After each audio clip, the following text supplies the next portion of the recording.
Well, hello everyone, and welcome to another edition of The Deepest Lore. We are reviewing Adam Curtis for the 70th time. 70th episode of reviewing Adam Curtis, Simon. Never-ending story. And we haven't even got to the Russian magnum opus yet. Yeah. Is that next after this? Trauma Zone would be the next one. We may have to take some very heavy medication for that, but we're all looking forward to it. Maybe we can get in touch with that Welsh girl. We would just have supplies. We'll need specialists on depressive mental illness. Before we get going here, do you chaps share my enthusiasm for Stalin? Restore Britain? Yes. Mostly. I haven't joined or anything. I'm wavering. Wavering. It's positive. It's very positive. I'm glad they're there. They already seem to be having a big effect on the rest of politics. It's good. Can we have a show trial, dear leader? I on the Stalin front, I read a magnificent letter by Stalin recently, which really tickled my fancy. Let me see if I can find this. And I kind of went down a rabbit hole learning about what happened to the people who was named. Let me just share this article a second. It's called Some Questions Concerning the History of Bolshevism, a letter to the editorial magazine Proletariatskaya Revolutia, which is basically like the proletariat revolution.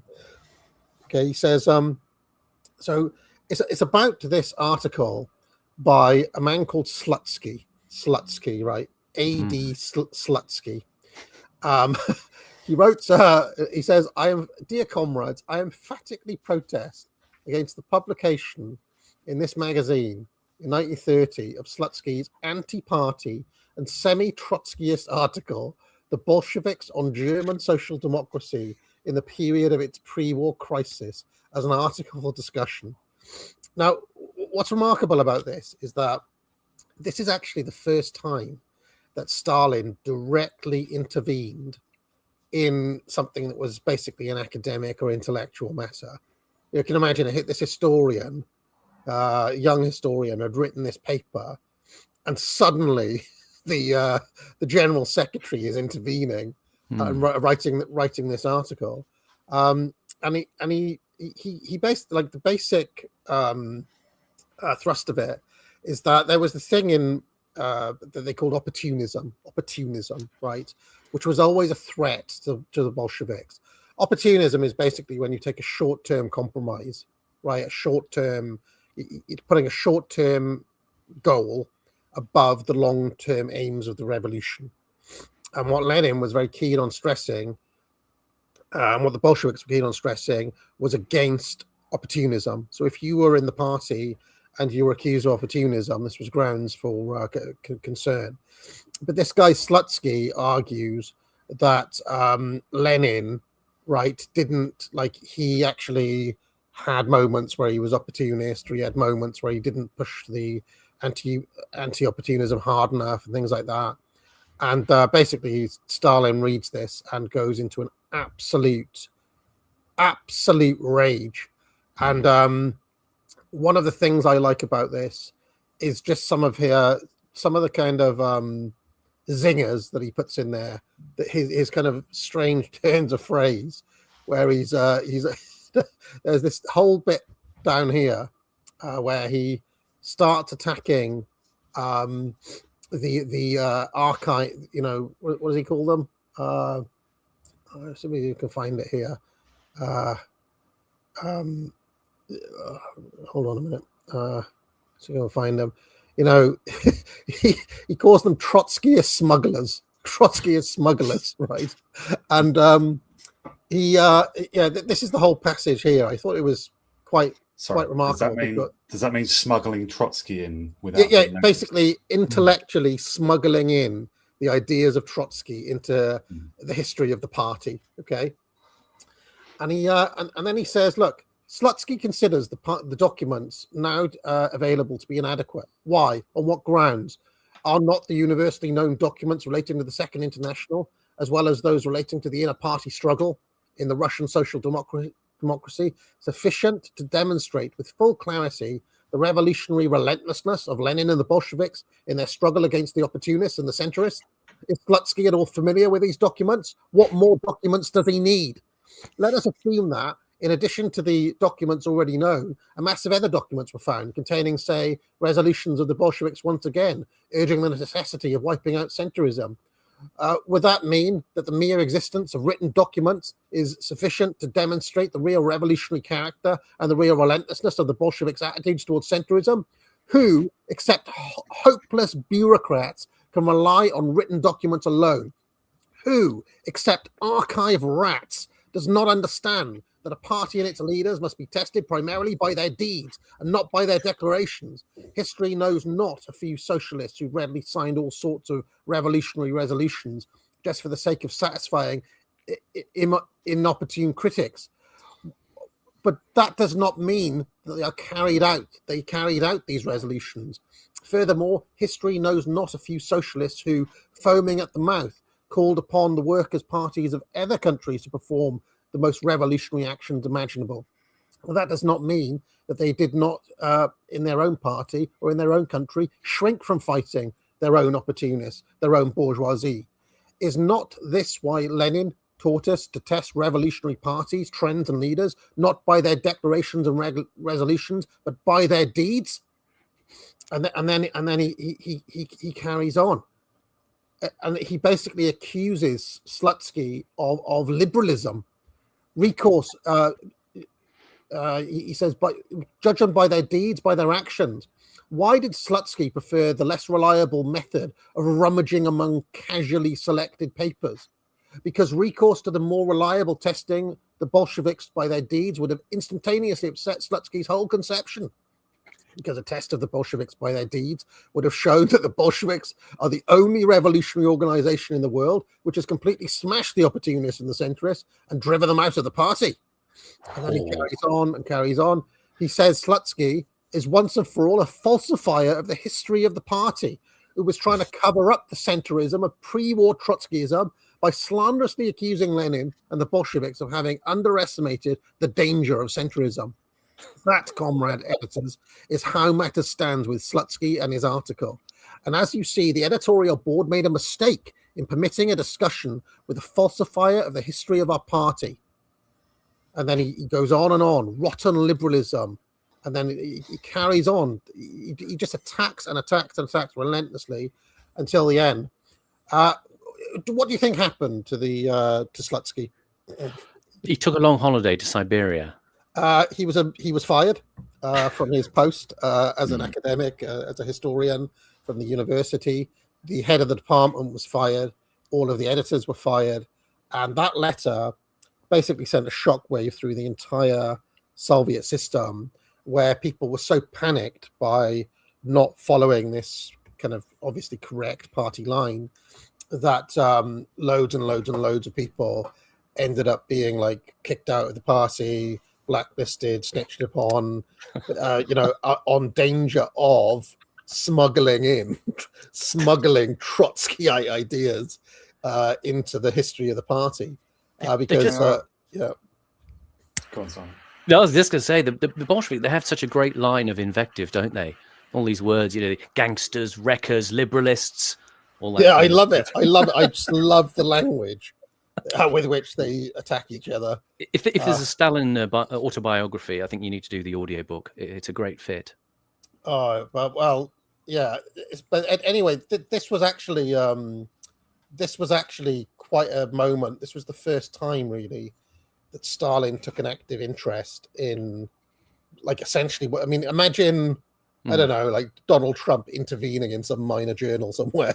You wonder, though, because I remember when we did the Albanian subversion documentary, Enver Hoxha, he was sort of concerned about, the sort of Stalin, the sort of wariness about the Stalin reputation for, for locking people up and purging them. And he tried to run, I seem to remember, he tried to run the country more by being very prolific in his literary output. It's almost like running a country by Substack. What happened is that the reaction to that letter by Stalin was almost hysterical, and they almost overcorrected to the point where I think a couple of years later Stalin was like, "Come on, guys, you've gone too far now, right? We have to have an intellectual culture in Russia. You can't just, but also I'm not having any of that Trotskyist subversion as well." So this was 1931, right? Yeah. Like Stalin has sort of been top dog for a while, and Trotsky has been sent into internal exile, I believe, right? Or he might have been expelled to Turkey or something. But like this is when Stalin is not fully in control of everything, right? He's still facing down oppositional factions and stuff, and basically facing down everyone because he's trying to become total despot, right? But like Bukharin is still apparently, I think Bukharin still resisted him at this stage. Bukharin was around, was still felt free to sort of argue against him, but he was cast down not long after this. The basic issue that Stalin had is that he believed that the Trotskyists had retreated into academia and were trying to sneaky take over through control of narrative, like history and control Gramsci and Long March. Yeah, he thought that they had retreated into Gramscianism essentially, and so he was onto them, and he was also really, really concerned with criticism of Lenin. Like they had this idea that like Lenin did nothing wrong at all in the pre-revolutionary years, whereas Trotsky, if you know anything about the Bolsheviks, wasn't really one of them. He was like part of like a separate group at the time. So he was always kind of like slinging a bit of shit on Lenin. Oh, you didn't do the right thing. He's kind of backseat driving. And that's why Stalin was so sensitive to these criticisms coming from, and like a large part of that letter was basically Stalin being like, who the fuck is this upstart young historian rummaging through these papers? I was there. I was in the room. What are you fucking talking about? Of course we were against opportunism and centrism and so on. I was there. I'm Stalin. And so he, but it did have a what Toby Young might say, a chilling effect on intellectual freedom in the Soviet Union for a period. Slutsky ended up in the Gulag for 20 years, and then when the right deviationist Khrushchev denounced Stalin after the secret speech, Slutsky was let out of the Gulag and started to write history again. And I had a look. I think he learned from the error of his ways from being in the Gulag, because I did check to see if there was any, more Trotskyite subversion in there. Although I will say, he did seem to be quite kind to Rosa Luxemburg in this history he wrote after he came out of the Gulag. And I don't think that Stalin and the Bolsheviks, I don't think they liked Luxemburg that much. She was a bit of a deviationist as well. A bit of a left deviationist, infantile leftism. So Lenin was strongly critical of her, right?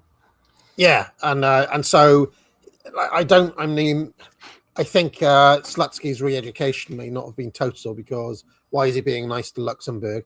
Just goes to show you how slack things got under Khrushchev, right? That they would allow such kind of revisionism to run rampant in the history of the party. But anyway. Well, I suppose if Master Goodwin doesn't get elected tomorrow and Nigel eventually becomes prime minister, he'll have to keep an eye on Goodwin so he doesn't slip back into academe and start subverting the Farageist agenda. If Goodwin doesn't get elected tomorrow, I want to claim that it was my video that did the. Let's say it's a couple of hundred votes. I'd love to imagine like 100 people in Gorton and Denton were going to vote for Goodwin and saw my video and was like, he's an absolute Alan Partridge. Lovely Berwick Street vegetable market delivery on that bus there. Get your heroin and your crack cocaine. Have you seen it, Horace?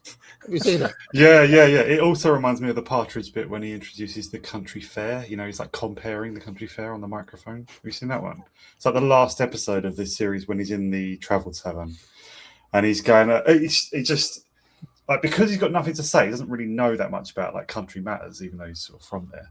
He just starts going on about like BBC commissioning policy and stuff on the mic. It's people just trying to look at the cows and the plants and stuff. Is that when he's on the boat? It's a country fair. It's really funny. It's the episode when Tony Hayers, his nemesis, dies. He goes to his funeral in a Castrol GTX jacket. It's brilliant. You see, there's some shots of Matt Goodwin I see in a restaurant or something, and people taking selfies with him. And I wonder if, like Alan, he has a massive plate that he brings with him. Yeah, got your big plate, Alan. Stacks it up. Let's watch it again. Come on. Here we are in torrential rain in Burnage. Aha! Just to show you what makes it Sounds worthwhile. like it's mocking Burnage. Hey! Jurassic Park. Britain first. Not Israel? Well, not Israel. The media just... My face. Don't let Mad Zach hypnotise you into voting Green. They want to legalise all drugs, crack cocaine and heroin. They want open border chaos. Keir Starmer looks like a robot. Doesn't understand the British people. Vote reform. Put Gorton and Denton first. A vote for Goodwin is a vote for Gorton and Denton. Vote reform. Get Starmer out. It's time to sack Keir Starmer. Back of the net. Strawberries a pound. Ridiculous individual. All right. Anything else? I agree with what you said. I'd prefer to see almost anyone win but Goodwin. We need him knocked out of politics. He's an absolute enemy. Hope he loses, even if it means the Greens winning. No, I'm glad that you agree with that because I don't know. I mean, in a way, I prefer reform not to win at all. No, we need to defeat them. We've got to defeat them. They're our enemy. We have to defeat them, but let's just pretend that the doomsday scenario happens that the reform people are worried about, and it ends up splitting the vote, and the Greens get in, right? Yeah. Well, the Greens basically don't have a realistic governing policy, right? They can't. If they got in and tried to do what they've promised to do, right? Okay, which is a big if. That's going to cause absolute carnage and chaos. And in those sorts of scenarios, that would mean immigration goes down anyway. I don't see them increasing immigration while also crashing the economy. You mean if the Greens get in government? Yeah, if the Greens actually won and became I would think actual government. Their high tide mark is probably about the same or less, or probably quite a lot less than Corbyn's in 2017 when he did his best and still couldn't beat Theresa May, who was shit. But there's a certain far left anti-white, anti-British vote, and they may go to Greens, but Polanski is even less likable than Corbyn, even less credible or charismatic. But they could go into coalition with Labour, couldn't they? Because I couldn't help but notice in that Gorton, if you look at the polling, Labour is still 29% there somehow. And then Greens are 30% and Goodwin is 28%. What that tells you is that there's a 60% left coalition there. By-elections are not representative of general elections, though, right? They're people vote. No, and that's a pretty left-wing area as well. It's a pretty left-wing area. Yeah, that will have been Labour for 100 years? I don't know, decades. and obviously it's like heavily ethnic, I guess. I don't know. It looks like it from Goodwin's videos. But the Greens, I mean, they will be spread out across the country. They will have a lot of idiots as candidates and door knockers and stuff like that. Labour, like with Corbyn, with that sort of fairly hard left manifesto they had in 2017, yeah, I think they just hit their limit, and it wasn't that scary. They only, they denied May's government a majority, but that's the best they could do. And Polanski is really off-putting to quite a lot of people, and people are sick of. It's sad to say, but people are sick of hearing about net zero and stuff. To the extent people still think of the Greens as an environmentalist party, which they're not really, but. They don't really mention it. Have you noticed they don't really mention net zero? It's weird. They're just extreme left. They're like the German Green Party now. It's like extreme left, but also sort of they smell a bit of neocon as well. They're maybe plugged in with the CIA or something, or NATO. I'm not sure. But just a quick question on this. Why do you think Reform sent Goodwin to such a difficult seat? Yeah, maybe they could have smuggled him into a safe seat, couldn't they, or a more winnable seat? Whereas they said that's quite a difficult one, and I couldn't help but notice that Nigel buggered off to the Chagos Islands rather than help in this crucial week. He should have been there campaigning with him, but he wasn't. And this is a big by-election for them. This is serious, and they're not. So why is Nigel taking I'll take a rain check on this one? Suggests they want to get rid of him, doesn't it? Maybe Goodwin's pushing a certain line on campaigning, and Farage is saying, "Okay, well, go off and test that theory." And maybe if that doesn't work out for Goodwin, they might keep him in the fold and parachute him into a safer seat next time, somewhere that is more suiting to his style. But then it might diminish his political capital within the setup, and Nigel can tell him to pipe down. Your style didn't work, Matt, so we're going to do it my way. I would think if there's any sort of discord whatsoever between Farage and Yousaf at any point, you're just going to get weird decisions, and we can't tell who made them. Like if either of those are disagreeing over whether Goodwin and his approach is good, then I don't know who wins out in disputes between Yousaf and Farage. I don't know. Like who's in charge? It's a good object lesson for them to wring the cringe out of their campaigning towel now, so they can try and get it right later. What is Goodwin's approach anyway? Well, we've just seen, haven't we? Just be really cringe. I mean, what's his basic what's the difference between him and Nigel? I don't get it. Stumped. I can't answer that. Don't know. Charisma free zone. But you read that Spiked Online article where he basically just attacks everybody. Basically he gave a bulk basket of deplorable speech, in written form. Basically, writes off the entire, online right, I guess you'd call it. And I'm like, well, why does he? He obviously has an extremely low opinion of the people of his own base. It's difficult to know, though, isn't it? Because there's such a sort of almost masochistic form of loyalty that can happen for Reform voters. I mean, the Reform lineup they're all pretty charmless. I mean, I'm not just being mean for the sake of being mean, but they don't exude warmth and charisma in the way that you think. Nigel obviously is he's the star act. He's the Ken Dodd of this Royal Variety Performance, and he does his bit. But the rest of them are all pretty, clapping seal, and they don't have any. Anything about them that's attractive. I mean, Nick Buckley, the advance guy, seems to have at least a bit of authenticity and a bit of warmth about him. I mean, the Green candidate, I should say, she's a strange one that people have said. I mean, why does she dress like a toddler in kind of yellow dungarees with a hairstyle that a 6-year-old would wear? So they've all kind of misjudged the tone in some way. But I think maybe just Reform are sort of finding their feet when it comes to actually, dare I say, humanizing their electoral face, because we've seen them at the conference. We've seen Andrea Jenkins in the cringe glittery suit, and obviously Tice is a kind of personality vacuum of his own self as well. It was interesting. There was that tweet the other day. What? Sorry, what, you don't like Tice? I'm afraid not. No, he's not my cup of tea. Not my cup of tea.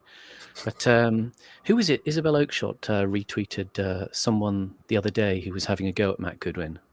There was interesting counter signaling going on, and it was thought. Oh maybe yeah, she somebody quite close to. Wasn't it like Tice's wife or something? And she has sort of suggestion she has some sort of beef with Goodwin. That maybe he's been dropping hints about his male charisma. Oakeshott is Tice's wife or spouse, right? But she retweeted someone else dismissing Goodwin, saying he'd something like he's on his way out of the party or something, or he's Well, I hope so.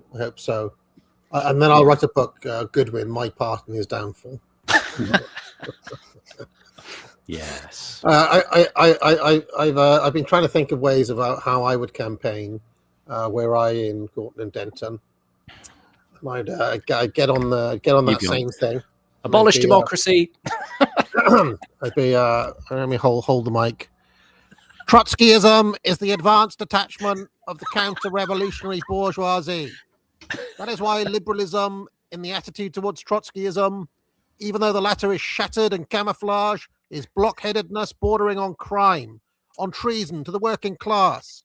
That is why the attempts of certain writers and historians to smuggle disguised Trotskyist rubbish into our literature must meet with a determined rebuff from Bolsheviks. That is why we cannot permit a literary discussion with the Trotskyist smugglers. It seems to me the historians and writers of the Trotskyist smuggler category are for the present trying to carry out their smuggling work along two lines, etc. Firstly, fantastic. If I was on the streets and I saw your bus going past and you were blaring that out of the megaphone, I probably wouldn't vote for you, but I'd at least try and get on and engage you in debate, because that would at least be interesting. I think you should be accompanied by a male Welsh male voice choir humming the Russian national anthem. I thought that would go down quite well in Denton, wouldn't it? Be amazing. The Green Party is full of Trotskyite smugglers. You need to join a real workers' party. Do the differences between you and the Green Party correspond to Stalin versus Slutsky or anything like that? Is there like a parallel? I would suspect that Zach Polanski is a Trotskyist. Right. I'd suspect so. Anyway. And I want to have one of those little buttons. Applause. No one stops clapping. Apparently, speaking I've heard that reform, those things they do in bingo halls and so on, that it is a little bit like that the boomers are expected to, when we say they clap like seals, there's literally an applause, do not stop clapping for Nigel. It's apparently reform is a little bit like that. Nigel is quite dictatorial, and people it's very what to say. Yeah, it's very TV, the presentation. I wouldn't be surprised if you've ever been to TV recordings of comedy shows where they have a warm-up man come on, and there will be a director standing off to one side, and he'll be sort of waving his arms up in the air for come on, everyone applaud, and then pointing, laugh. And it's like that. You kind of are worked up into that state where you're very suggestible to whatever cue they're looking for, and it's kind of everybody in the hall sort of treats it kind of like part of the comedy, part of the joke. Oh, it's funny. They're sort of getting us to sort of cheer, and everybody kind of goes with it, like people in a pub. When somebody breaks a glass, everybody goes hooray. It's like that. When people go to the reform gig, I guess what do you call it, gigs, mini rallies, I don't know what they are. Yeah. Do they have magic? Does Paul McKenna come out? Do they have hypnotism and magic? And Paul McKenna's expensive. There's someone crapper than that. Well, Paul Daniels is dead now. Who would they have? Paul Daniels was brilliant. Ed the Duck in Orville. Yeah, somebody like that comes out. Yeah, I'd like to think they might get those guys who used to do that show Puppetry of the Penis in the West End years ago. That might be quite good. Can I, before we start with Kurto, can I just ask what the like? I mean, cut me off if I shouldn't be raising this on the stream or whatever. But what the fuck is with the current output of Jacques and Pimlico Journal? What are they talking about? Like, where do they sit in all this? So Deeply I mean, subversive. if people aren't aware, in the past 24 hours, Pimlico Journal released an article essentially defending the Fabian Society and calling people who have a problem with the Fabians peasant conspiratorialism. Peasant conspiratorialism. And I just kind of quote tweeted that, and the commissioning editor, somebody called Francis something, he's like, it was literally like, unlike you, academic agent, and your friends, the Fabians of the 19th century were actually elites. Actually, they were elites. That is true. I mean, they were rich people. I don't think anybody ever denied that the Fabians were elites, right? Wow. Having written the book on elite theory, the problem is their role in the downfall of this country. But apparently, he's a proud Fabian. Yeah, you must have felt so owned. Well, Sorry, I mean, to be a member of the Fabian Society, is to be with Labour, right? And that's a Labour-aligned group.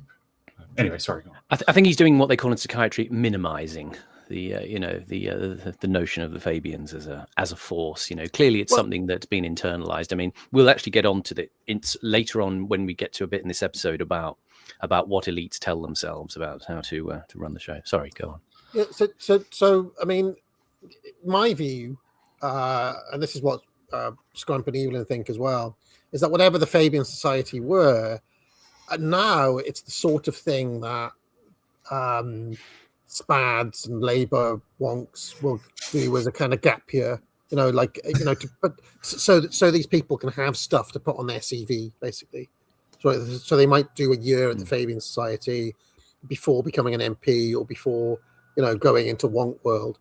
But that is the thing that I really dislike about the Pimlico. Like I said here, if you ever watch Thick of It, these are people who watched Thick of It and then dreamed of being this guy. Right? They dreamed of being Ollie from the Thick of It, or this fat woman here, or you know what I mean? It's like, why do you worship? Like, why do you aspire, and why do you worship, and why do you think there's anything to admire in these sorts of grubby Westminster creatures? Because it's a horrible little world. It's not something. It's not like cool. It's not. It's like nobody looks at Ollie and says, "Oh, well, there's a guy with real status." And if you watch the show, he's a horrible little individual. So I don't get these people. Whoever they're trying to kiss up to, they think that those, the people above them will be amused or something, or must consider the Lotus Eaters the antithesis of themselves, right? Like they're trying to appeal to people who utterly despise the Lotus Eaters. But only they really despise the Lotus Eaters, like themselves, the Pimlico and Jacques people. They're obsessed with it. They bring it into every eye. Especially Bo, for some reason. They've got a big problem with Bo. One of the things that I always thought was a bit odd is that, I used to listen to Bronze Age Pervert, and every once in a while he'd throw in a plug for the Pimlico Journal. And I was like, that's a very odd thing for BAP to be into. Like, why is Bronze Age Pervert into this strange niche that is M25 kind of Westminster pseudo-Tory outlet? Right, that's weird, isn't it? Don't you think? Makes you think. And then another weird thing is that every once in a while the media will put out this piece saying, "Oh, what are the online right reading?" And obviously, anybody who's they're reading me, aren't they? And they're reading people like Morgoth, and maybe they might read you, Horus, or right? They may read Woes, or they may. There's lots of people who. They might read, okay, or they might read the Lotus Eaters, or there's all sorts of, but it's never that. It's Pimlico Journal.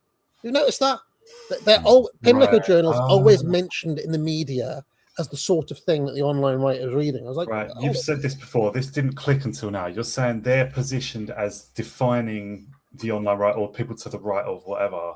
It's Yeah. pushed. Instead of the people who are actually getting big views, which Yeah. is like you, Morgoth, Woes, those three especially. And then, if you notice, his response to me was seething, absolutely seething. That's why they've got it in, because we've got an Whose audience. I can sell out a room. These people, nobody pays any attention to them. Who was seething against you?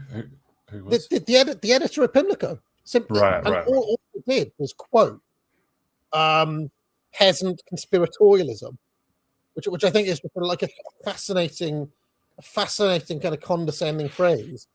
The person they were having a go at was Lewis Bracknell, who's been doing research into the Fabian Society. Because rightly, he's saying, well, hold on, why are so many of the people in power, and why are so many senior labor figures involved with this organization, which has got strange roots in the 19th century? So, decent question to ask.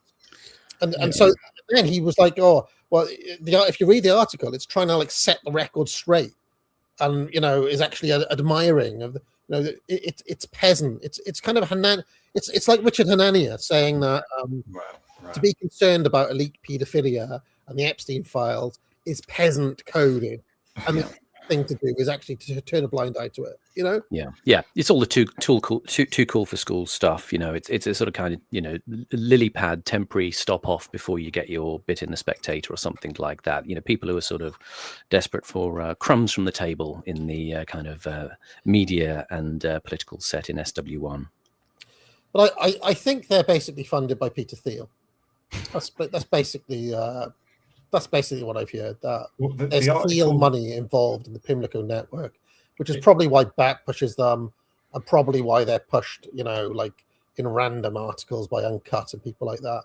But in actual fact, what they really are, this is one of the things I said to him, because he was like, my favourite Westminster commentary is not Spiked, but by far the New Statesman.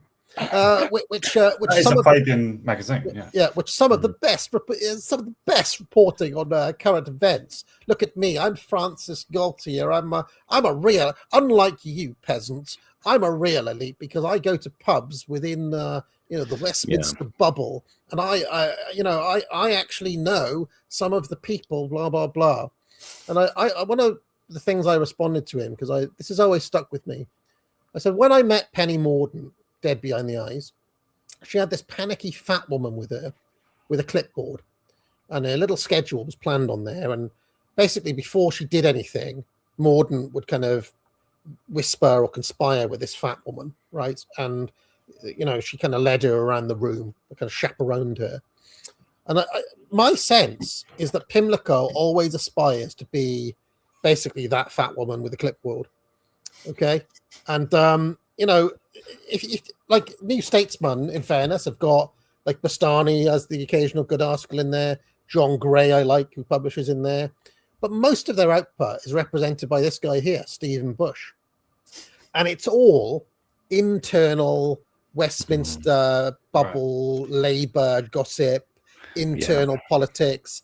This tiny little faction and that tiny little faction, and actually Lisa Nandy is one tiny degree to the left of Morgan McSweeney and all the rest. It's all that kind of... It's feminized pub gossip. Yeah. Who's up, who's down, whose blood is spilt on the carpet at the Queen Vic, that kind of stuff.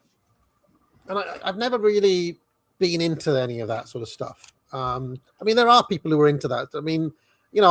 I like him, but I've always thought Connor is a little bit too into the minutiae of the comings and goings, and who's on this team and who's on that team, and like I don't know. I'm not. Are you guys into that level of back room maneuverings and things like that? No. Not... The political nerds are just finding their places in the kind of alt media ecology, and that's what's going on. Really, it's kind of they all want to become Sebastian Payne type people, proto goths. And you see, this is why I think they really despise Scrump and Evelyn, because on their streams they puncture all of this, and they call out basically. It's like a really low. It's like a low level of elite minion. It's kind of like a kind of You know, it's people But struggling. voluntary as well. It's people struggling to get on this little ladder to become like Ollie from Thick of It. You know what I mean? It's like, But I don't think they even get loads of money out of it or anything. They just really want to be. It's really pick me. You know, it's like I must alert the Presidium. There is an uprising in the People's Deepest Law chat demanding Curtis. So okay, all right, let's get on with it. I have to do a plug though. I have to remind people to buy courses at the Academic Agency. Bestseller is the trivia. We'll watch the ad, and when we come back, we'll get on to Curto.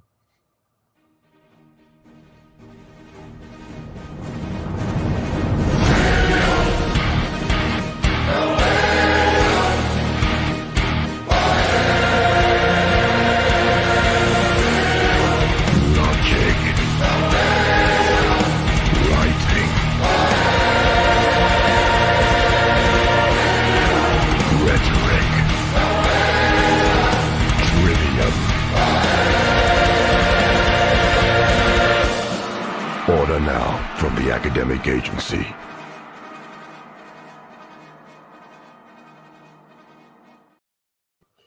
All right, why don't we get going then? Mm-hmm. I think it's really important for everybody to reject the incentive structure and the status that these people attach to Westminster insider stuff, because it's not glamorous. It's horrible. It's a horrible little world. Thatcherite revanchists. I'm telling you, 10 years ago. Oh, sorry.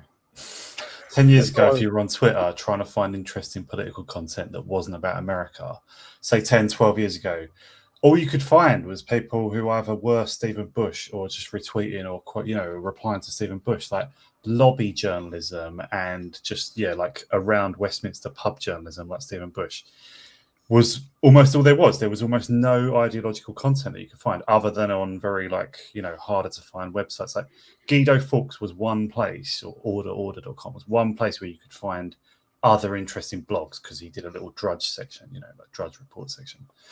But you were actually trying to follow any sort of UK politics on Twitter. You just kept getting channeled back into these, and they were all just talking about, what verbal stance is this person going to take before the vote tomorrow, which isn't a decisive vote anyway.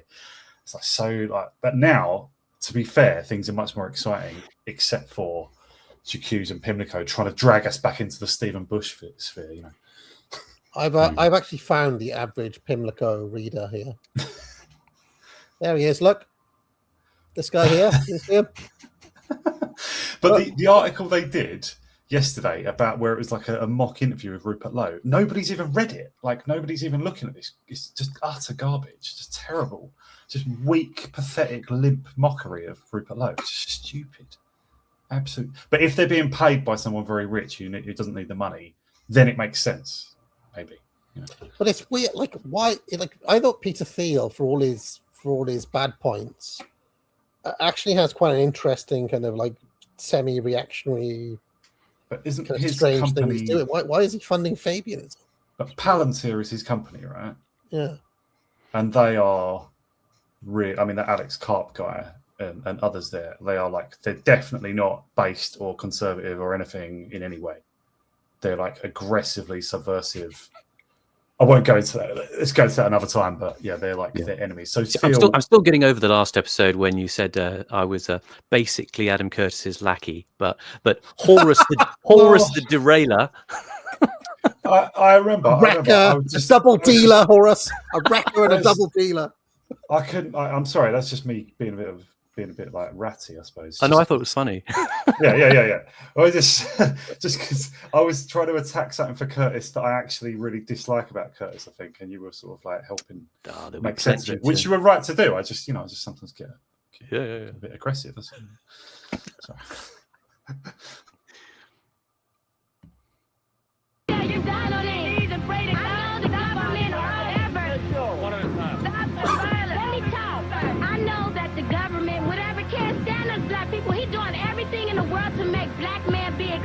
But I'm gonna tell you one thing: us black people gonna survive. Now, that's wrong about the black people tearing up. How often did you see this woman on Jerry Springer or Ricky Lake or any of those kind of shows. Her kind of hand movements and her head movements and so on. You know, That's your I do what I girlfriend, that is, want. I do Horace. what I want. You know, burning down buildings, that's wrong. But still, through it all, we gonna survive. So fuck everybody. I'm off. All right, well, that's just an example of the frustration that's being felt here. Pause. She did quite a good exit there, I thought. The way she's just like, I'm done. Like, that was good timing. Drop the mic. Yeah. She dropped. She wasn't holding it, so she couldn't drop it. But she did she did better than dropping the mic. Yeah. She does get quoted quite a bit on Black Instagram, I've noticed, as a kind of, you know, you go girl, slay queen kind of meme. I can't find much about her. I tried to sort of work it out, but I can't ID her or get any more of the footage. Check out the Netflix film LA '92. That's got Yes, I was going to say, sort of footage film. Yeah. plenty of good archive in that from the LA riots. In Britain, a series of scandals revealed that dozens of innocent people had been held in jail, some for over 15 years. They included the Guildford Four and the Birmingham Six. Most of them were Irishmen who had been accused of being members of the IRA and planting bombs in English cities. Every time they had tried to prove their innocence, they had been blocked by some of the most senior figures in the British establishment, despite overwhelming evidence of false confessions and faked evidence.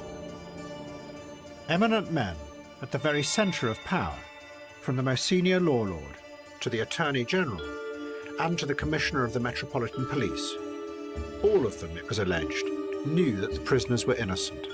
Pause. But they had done Just a quick brief, just especially for our American audience as well. This was around the pub bombings in 1974 in both Guildford and Birmingham. A number of people, as he says, the Guildford Four, the Birmingham Six, the Maguire Seven, were imprisoned after really being, to be honest, verbaled. That is, you know, sort of interrogated to the point of breaking and sort of tortured by police, forced to sign confessions. They were banged up for many, many years and only released in the late 80s, early 90s. After, as Adam Curtis says, a number of people in successive administrations, especially, it has to be said, the Conservative ones, people like Lord Denning, Lord Lane, Lord Donaldson, Douglas Hurd, Leon Britton, Sir Michael Havers, various, it has to be said, mostly around the Thatcher cabinet, essentially blocked review of the cases. So, you know, there definitely were injustices. These people were largely innocent. There was compromised scientific evidence at the time, but they were kind of conveniently scapegoated. I don't make any apologies for the IRA, obviously blowing up pubs. They're completely evil people, but that's the sort of thing that was that's happening in this stage. People like William Whitelaw, you know, were sort of stopping them, their cases being reviewed. It does have to be said, I should say, that they were originally, you know, at the time of the pub bombings, the Labour government at the time introduced the Prevention of Terrorism Act, which meant that police could expand their detention powers. And so the sort of punitive kind of reactions were enhanced by the actions actually of the Labour government, which the Tories went on to then, you know, make even worse. So Labour creates the legal oppressions, and the Tories exacerbate them. And the Home Secretary who did that was Roy Jenkins, our friend from previous episodes. So I've always wondered when I watched that film In the Name of the Father and stuff, sort of based on that, right? Yeah. I was just wondering, did the police go too far because they're just being put under such pressure to get convictions, or? Probably a combination of the sort of culture of the police at the time to, you know, get a quick collar, and the idea of just, you know, really sort of enjoying the sadism of torturing people into a confession. I mean, you can go into the case in depth and find whatever, you know, reasons there might have been for nailing it on these people quickly, but presumably that's what was the most expedite thing politically at the time, was to have people banged up and to restore the government's reputation for justice, law and order, and, you know, hang the truth. And this is in the height of the Troubles, right? Like, yeah, 74. Yeah. Of course, Roy Jenkins was a Fabian, and wrote an essay in 1952 to a collection called New Fabian Essays, and his essay was called Equality. So he was all kinds of subversive. Roy Jenkins, you could do a whole documentary about him on The Deepest Law one day. I'm sure we've talked about him before, haven't we? We have. We thought he was evil. Horrible character. Yeah. Brought in the Second Race Relations Act, which was touched on an earlier Curto. Of course, if you go to Francis, commissioning editor of Pimlico Journal's Bedroom, he's got Roy Jenkins posters. He's got why I love Roy Jenkins badges. I love Roy. I love why. If you go against Roy Jenkins, it's just kind of peasant revolt, basically. A kind of Philistine. What a Philistine peasant view to be against the subversive Roy Jenkins. Isn't that right, Francis? Nothing. And the evidence remained locked away because they had an unshakable conviction that the establishment must never be shown to be wrong. Finally, in March 1991, the Birmingham Six were freed at the Old Bailey.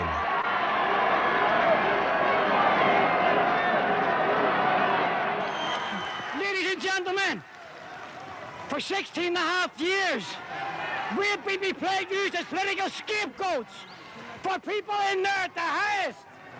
The police told us from the start that they knew we hadn't done it. They told us they didn't care who done it. They told us that we were selected and that they were going to frame us just to keep the people in there happy.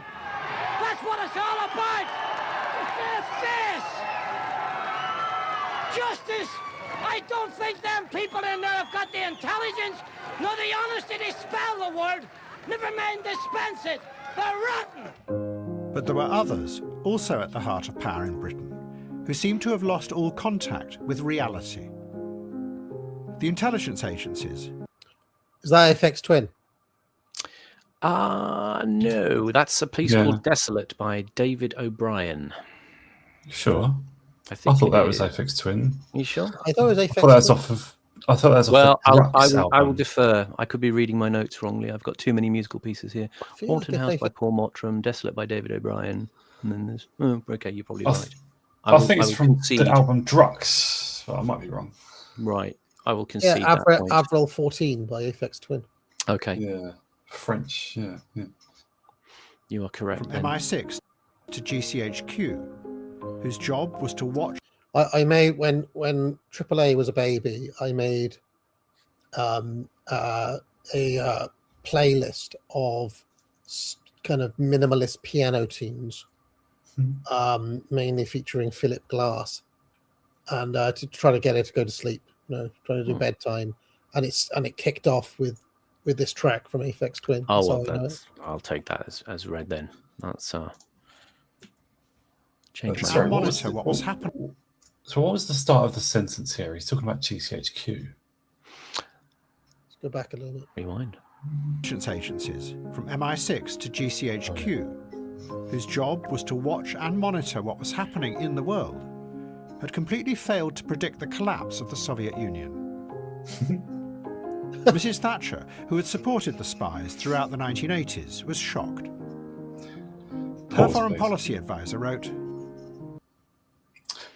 sorry, maybe a bad moment to pause. I would just differ from Curtis's phrasing there. I mean, the collapse of the Soviet Union, obviously you could say that happened, at the moment that it ceased to exist or whatever, but it was coming apart, and the broader Soviet world was coming apart through the 80s. Like Gorbachev getting in was 84, 85 at least. And he really was a reformer, and everyone knew it, and he was brought in because he was a reformer by, I think he was raised up by Andropov. I know he followed Chernenko, but there were other signs as well. Obviously, there was his openly proclaimed policy of glasnost, right? And obviously there's perestroika, which he did not intend to end the Soviet Union, but it was clear that things were changing. Plus, from the late 80s, I think, Western bands were being able to play. Also, Margaret Thatcher had an open sort of free-speaking interview on Soviet TV. The Metallica, I think, played in the Soviet Union in 89 or 88 or something. I think Bon Jovi, I don't know, big bands. Those things were clearly changing. And obviously the breakaway of East Germany was 89, and that could not have happened without, Gorbachev telling, he let that happen, obviously. didn't try and interfere. Then, Yugoslavia had already changed quite drastically by the mid-'80s. They had a stock exchange, I think, by the mid to late '80s. And there's a Murray Rothbard talk on YouTube. I think that's from about 85 or 86, and it's called The Polish Disease. But he's talking about how the Soviet Union is falling apart, and he can tell. He's not an intelligence agent or anything, but it's clear. And it's just something of a myth that nobody saw it come. I've said this probably several times on here. I think to be fair to Curtis as a resident lackey, I would say that he's got a great blog post, which actually, because what we're talking about kind of anticipates a little bit of stuff I'll bring up later from work he did in his blog. More or less, it's a blog entry called Bugger, and he talks about really the sort of essential incompetence of the intelligence services since MI5 was founded, around the time of the First World War. And that it wasn't so much that people around the world didn't notice. It's that the intelligence services were too sort of concerned with their own internal paranoias and their kind of failure to detect, especially things like the Soviet moles, like Philby and so on, that they were simply just not looking in the right direction at anything else. And this is something he expands on in the blog, and bits of which I'll bring up later. But essentially, it was a kind of the British intelligence world he's pretty scathing about, and it was a sort of navel gazing kind of pursuit for many decades until the war on terror kind of revived things. Oh, right. I agree. Just to conclude what I was saying, I do agree that it is probably true that GCHQ didn't see it coming. The CIA may have failed, and so on and so on. So yeah, the intelligence agents still did not understand what they were seeing. I tell you, who did see it coming: Stalin and Molotov. That's why he tried to overthrow Khrushchev. That's why he was gulagged, and in his exile, in Molotov remembers. He's constantly saying, like, look, if we don't put the Soviet Union back on its proper course, it's going to fall to the right deviation. And look at what is in the space of a few years, playing Western rock music, for God's sake.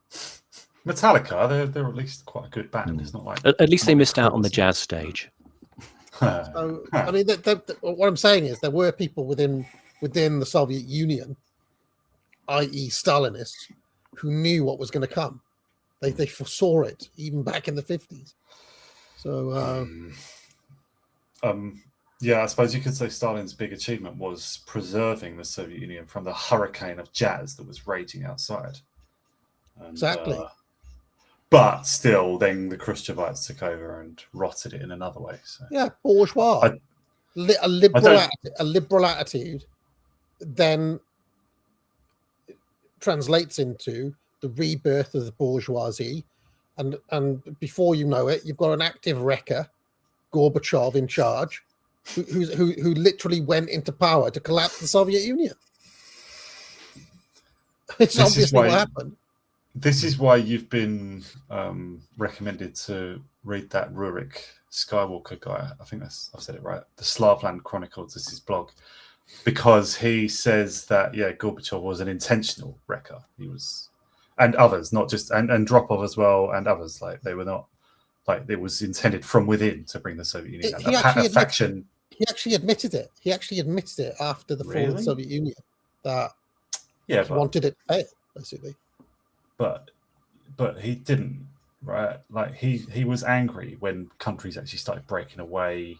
I mean, the Baltic states, not the Eastern Bloc, because he sort of saw the Eastern Bloc as independent. But I mean. The Baltic states, which had actually been annexed into the Soviet Union, when they broke away, he angrily tried to stop it. It was partly because of the pressure from his so-called right. I don't know how that fits in with the term right deviationism, but the don't break it up crew were attacking him for letting it break up in other ways. But I really don't think Gorbachev intended to let it break up at all. He was a real communist. That's what him and Thatcher used to argue about. They used to get along on matters of peace or whatever. But they argued about the right system. All I'll say is that in his exile, when he was exiled to Mongolia, Comrade Molotov basically prophesied. He said the triumph of the Bukharinist right would eventually dominate the USSR. And then, obviously, what is Gorbachev? What is perestroika? What is glasnost? What is accelerated market reforms? Weakened central planning? It all led to the dissolution of 1991. Like, right? I think that's roughly true. But would Molotov believe that as of 2026, the Soviet Union would otherwise still be standing? I think what he would argue is that they could have kept it going if there had been the iron commitment to the revolution, which would have involved basically the Gang of Four, of which he was a part, succeeding in their coup of. There wasn't a coup; it was basically an attempt to maintain the control of the party from Khrushchev, because it's obvious that from that point on, it's a straight line downwards. It's obvious. I totally agree that.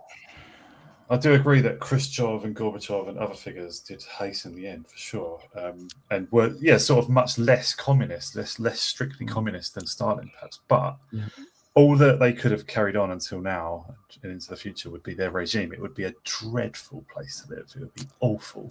They would have another Chernobyl, and they would have another Chernobyl or other nuclear. They'd have all sorts of disasters. Return to fresh Stalin. I mean, Enver Hoxha, I think, was around in this period making these sorts of arguments.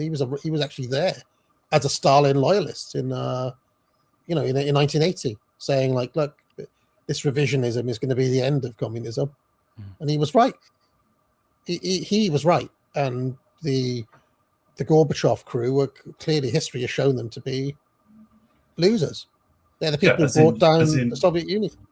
But because they wanted communism without the repression, they wanted to lessen the repression, and you just can't have it without the repression. That's why the repression was put there. That's why the Cheka came about. That's why within less than 1 year of taking over, Lenin himself announced the Red Terror. You have to terrorize the whole population. You cannot have communism otherwise. You just can't. All that intelligence that they gave us didn't tell us the one thing we needed to know, that the Soviet Union was about to collapse. It was a colossal failure of the whole Western system of intelligence. But some of the spies still didn't believe what was happening. Sir Percy Craddock was head of the Joint Intelligence Committee. Despite everything, he was convinced the Soviets were just faking the collapse. They were just up to their usual tricks. They were still planning to take over the world.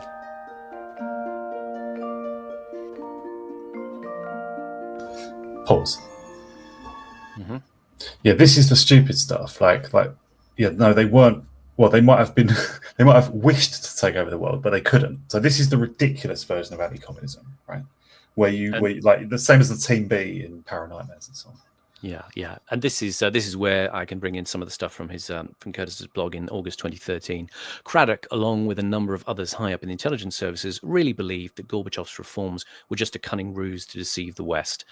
And as Mark Urban has pointed out in his book UK Eyes Alpha, Sir Percy used his position to make sure that this view dominated the Joint Intelligence Committee. But as Urban also points out, Sir Percy and his allies had no secret evidence for this. They relied on what was pompously called analysing open source data, otherwise known as reading the newspapers and watching TV. Except that they interpreted the data in a mad way, driven by their own fevered imaginings of a world completely possessed by infinite levels of deception. Mrs. Thatcher realised that this was bonkers, and she finally gave up on all the spies. Didn't get rid of them there. Yeah, like OSINT has become a joke word, right? I mean, it is still a real thing as well, but Bellingcat made the word OSINT a joke. I don't know if I want to go into that right now, but no. But yeah, these people were talking complete bollocks. The Soviet Union was genuinely weak and about to collapse, and it was totally real. They didn't want it to be. They wanted the Soviet Union to be the big bogeyman there forever. It was helpful to them. Britain and America were societies that had been built on empire and conquest, through violence and the exercise of power. But neither of them had ever faced up to this. And instead, they had both built dreamlike myths about their exceptionalism, to shield and protect themselves. But in both cases, those myths were rooted in fear.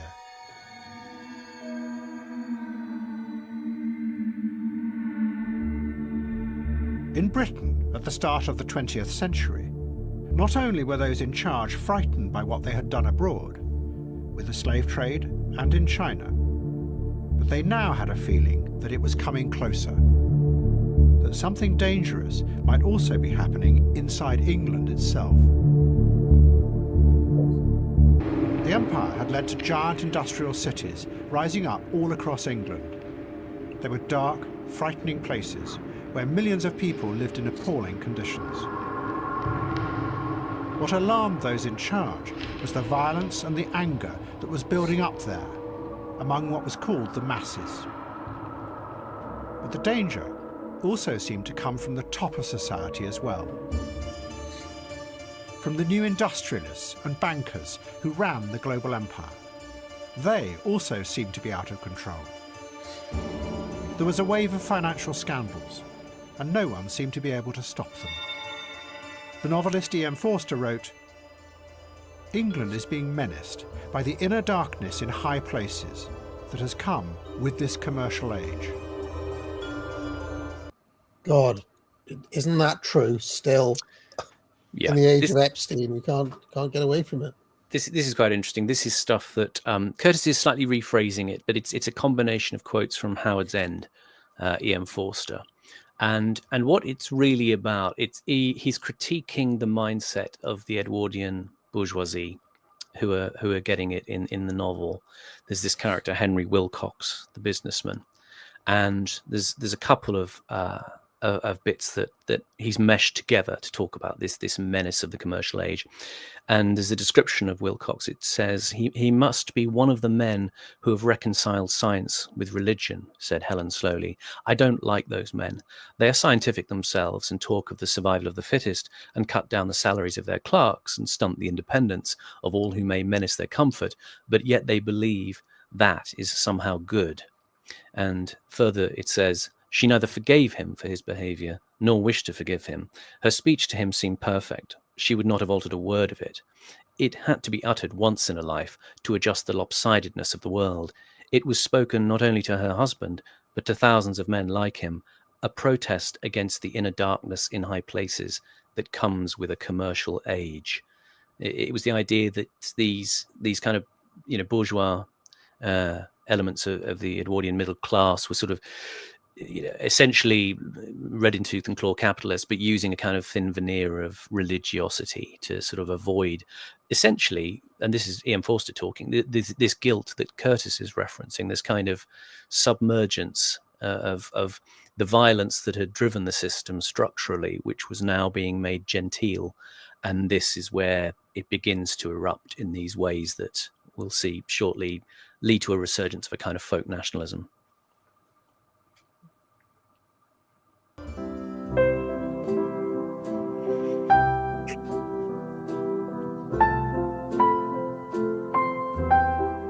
Trapped by what they saw as a danger below and corruption above, the middle classes retreated.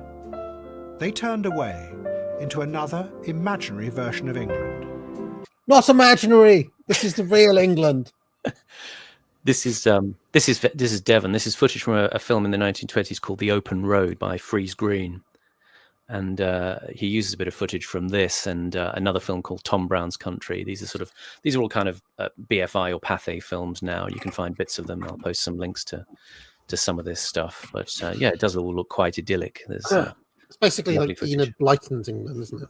Yeah, yeah. Where there were none of these threats.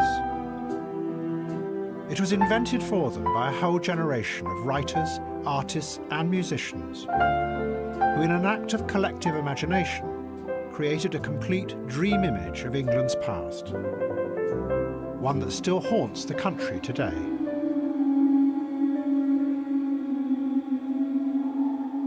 At its heart was a vision of a natural order in the countryside outside the cities. One of the key figures was a man called Cecil Sharp. I mean, this is the Shire. This still animates the right today, isn't it? This is still. I mean, this is all in restore Britain aesthetics and Lowe as the farmer and saving the Shire and Merry and Pippin and so on. Yeah, yeah. The footage we saw there was Cockington in Devon, where the car was coming through, and the little cottage is Uffington in Berkshire. It's a classic home counties type sensibility, if not in the home counties. Well, one thing I don't understand about Curtis here and about the left in general when it comes to this, though, is that these villages exist. They're still there. So why do they say it's a myth? Well, we'll get onto it. He's going to talk about this character Cecil Sharp here, and how it becomes a sort of culture war contention that history does kind of get challenged, but in a way that's different from what you're thinking. He travelled through England, recording old songs, and he filmed himself and his friends learning old rural dances.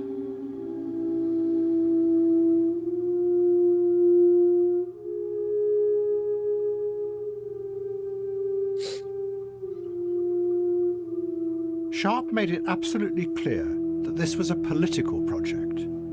His aim was to create a new kind of English nationalism, which had... It's like a kind of Survive the Drive figure, but back then. Well, he's a strange one because he does intersect. He was a Fabian, actually. He became a supporter of Labour later on, but he was very violently anti-Tory. And he was very much influenced by people like William Morris, thought of himself as a conservative socialist. He was very suspicious of modernity, especially of the Industrial Revolution. And he did believe in the kind of virtues of rural life over the urban. He had a strong sense of class justice. He believed more in collectivity than the sort of Edwardian liberal business bourgeois enterprise. And really, he believed in democracy, but I mean, for instance, he opposed the suffragettes. He wasn't so keen on that, and he was even a bit skeptical about the Bolsheviks in Russia. He didn't like capital punishment. A number of interesting things came together. He was kind of provoked. There was a German journalist called Oskar Schmitz, who had written a book in 1904, Das Land ohne Musik. The land without music, and essentially it was a criticism of England, and saying that it doesn't have its own culture, and its only culture was popular culture, which was sort of shallow and materialist and vulgar, and this is possibly something that provoked Sharp to go off on his quest and collect things like folk songs and folk dances, of which he gathered about just short of 5,000. And actually preserved folk tradition. The thing about him being political, yes, he did have strong political views. He said the national type is always to be found in its purest as well as in its most stable and permanent form in the folk arts of a nation, the folk songs and folk ballads of the race to which they belong, or of the nation whose language they speak, arouse that love of country and pride of race, the absence of which we now deplore. And he pushed back on this idea that the Germans were the best in terms of musical the strength of their musical culture as versus the British and so on. And he was supported in a lot of this by people like Elgar, Vaughan Williams, Holst, people like that. He believed in a strong national regeneration agenda in education to get children to understand the possession of cultural achievements of the past, and what better form of music or literature can we give them than folk songs or folk ballads of the race. And so he was very strong from that point of view on this revival of English culture and keeping it through the the folk ways, as I suppose people would say. In fact, he also went to Appalachia as well in America and looked at the folk culture that descended from Anglo settlers as well. So why does Cato say that this is imaginary? Obviously, this is just like an attempt to make a living tradition. Well, what happens with Sharp's work is it goes on into when you get to this, later on. I mean, he does his preservation, if you like, and later on in the 60s, when you get into the period of English social history, like people like E.P. Thompson and Eric Hobsbawm, and there's a kind of folk revivalism that goes on at that time. And what they insist on is kind of wrenching it out of the hands of people like Sharp, because they see Sharp as actually, he's removed the kind of class element of folk culture because he preserves these things. I mean, you see these films here, these are called the Kenora films. And there were people, who were recording these things on wax cylinders as well. And then in the 60s, you had the folk revival, and it was very much driven by that sort of aggressive form of the left, which sought to reclaim it as a class struggle. Right. And the idea was that somehow what Sharp was doing was getting sort of, bourgeois people to inhabit the folkways, whereas actually it needed to be pulled back to the working class. And there was a lot of rhetoric about, there was one of the top folk singers in the 60s. She said, he was emasculating the songs and taking them away from the working class. So basically it was about this becoming a battleground in cultural production. And there's that's where that kind of stuff comes from of, in the popular rhetoric about a past that didn't exist. Yeah, it's the kind of, the funny thing about Sharp is he's one of those people who the BBC are very laudatory about. Back in 2014, there was actually a All Britain Folk Award presented, to Sharp, posthumously by people like Mark Radcliffe.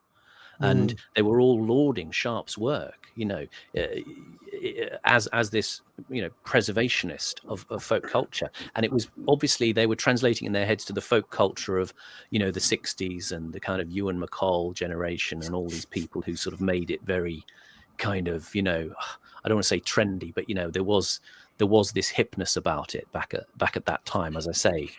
Does it basically end up manifesting as like Billy Bragg versus Pentangle? Essentially, yeah. Pentangle. Yeah. Pentangle, yeah.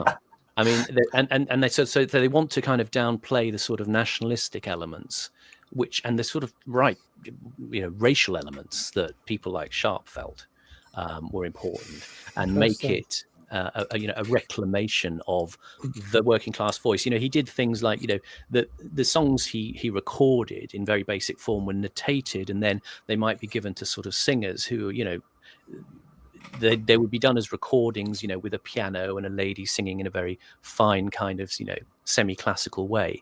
And later on, this was looked upon as a sort of a denaturalization of the authenticity of the folk culture. So it's where it becomes this thing that it's kind of interesting to me because I was into, obviously I'm a big Bob Dylan fan, and I always thought that there was this there's a parallel thing in America, because in America it was the Lomax brothers, wasn't it, who took all those Library of Congress recordings and old slave songs and shanties and so on, and they were trying to preserve the record. And then in the 60s you get folk revival. But then there is a kind of split between Bob Dylan and the likes of like Pete Seeger and characters like this, and Joan Baez, and to some extent as well, where it's like some of them are in it for the politics, and some of them are in it because they just love Delta blues and things like that.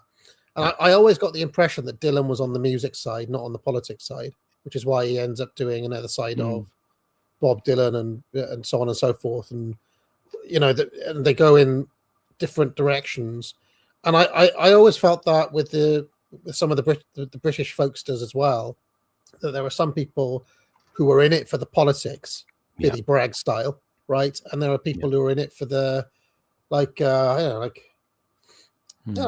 Genesis or something like that. Yeah, they're in it for the actual, for the sort of lyrical and mythic element of it. Yeah, exactly. For its own sake, not for any political purpose necessarily, but for the love of the thing itself. And it's an interesting moment where people like Sharp, I suppose you would say he was kind of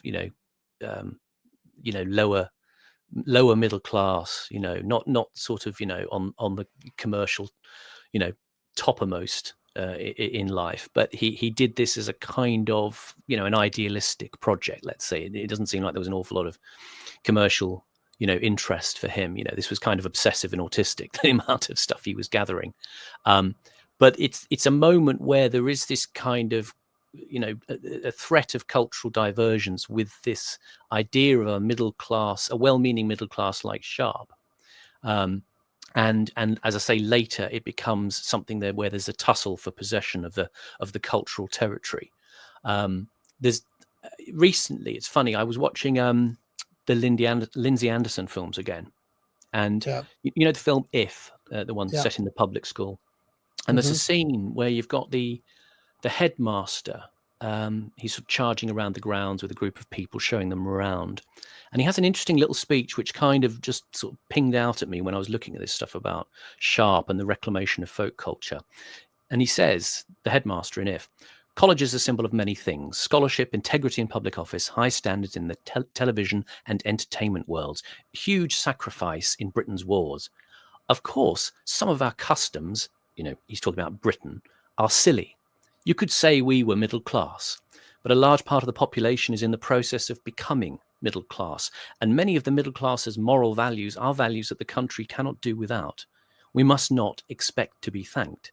Education in Britain is a nubile Cinderella, sparsely clad and much interfered with. Britain today is a powerhouse of ideas, experiment, imagination on everything from pop music to pig breeding, from atom power stations to miniskirts, and that's the challenge we've got to meet. So it's in a way, it's kind of making a sort of a plea. There's always going to be this element of the innovation in culture is going to come from not the top of the middle class, but the kind of strivers at the bottom, the kind of people who are going to do interesting things with culture, do these kinds of moves to kind of preserve culture and revivify it. And that's when the properties that they take on become politically contentious and sources of power. And I think that's an interesting idea that Curtis has referenced in interviews. He talks about when he went to the BBC, he was kind of cold-shouldered by a lot of the old-style documentary makers because he was seen as one of the clever suburban boys, not essentially credentialed. He did teach at Oxford for a short period in the 70s, it's true, but he didn't sort of see himself as part of that kind of ossified establishment culture. And I think there's an idea here about the place of the middle class in British society as a kind of engine of something interesting, something different, something provocative. But then you always get the kind of sense that that's taken up and assumed by whatever system you live in. You can call it capitalism if you like, and it's mainstreamed. But the middle class is always the one, the high-low middle mechanism. The middle class is always the one you want to keep down, in theory. There's always this kind of pincer movement going on towards them. And this is an example where someone of the middle class actually saw and had the kind of altruistic spaciousness to go out into the country and say, I'm going to preserve this folk culture. There's no money in it, but it's just important at a symbolic level of educating, our children and the continuity. As I said, he saw it as racial continuity. So the activists out there, the societies, all sorts of people who watch this channel, they should try to find these tapes and he did all the work. You should just resurrect what he did, learn the dance, do it. Yeah, keep it alive. Why not? I'll post the link to some of these films. They were made on what was called a Kinora machine, which is sort of. But do you know what I'm getting at? This was kind of the era in the later on the folk revivalism, where the social history period of the 70s. It was all the idea that it was a left-driven project to kind of reclaim history as an achievement of mass popular effort, and a sort of a moral reassertion of collective forces over great man theories of history. When was Sharp sort of peaking? When was he? What decade was he a man of? This sort of early. Well, he was kind of late 19th, early 20th century. So between about 1880 up to the 20s. So I think there was a corresponding thing in Germany at the time, right, with the Wandervogel.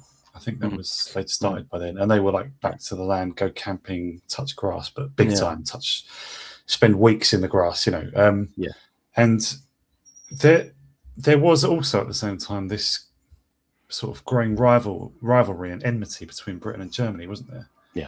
So I'm guessing, if anything, this guy might have been raised up or promoted by those who were trying to distinguish Britain from Germany and to sort of beat them. If it was like, they're good at this, we need to be better at that sort of thing.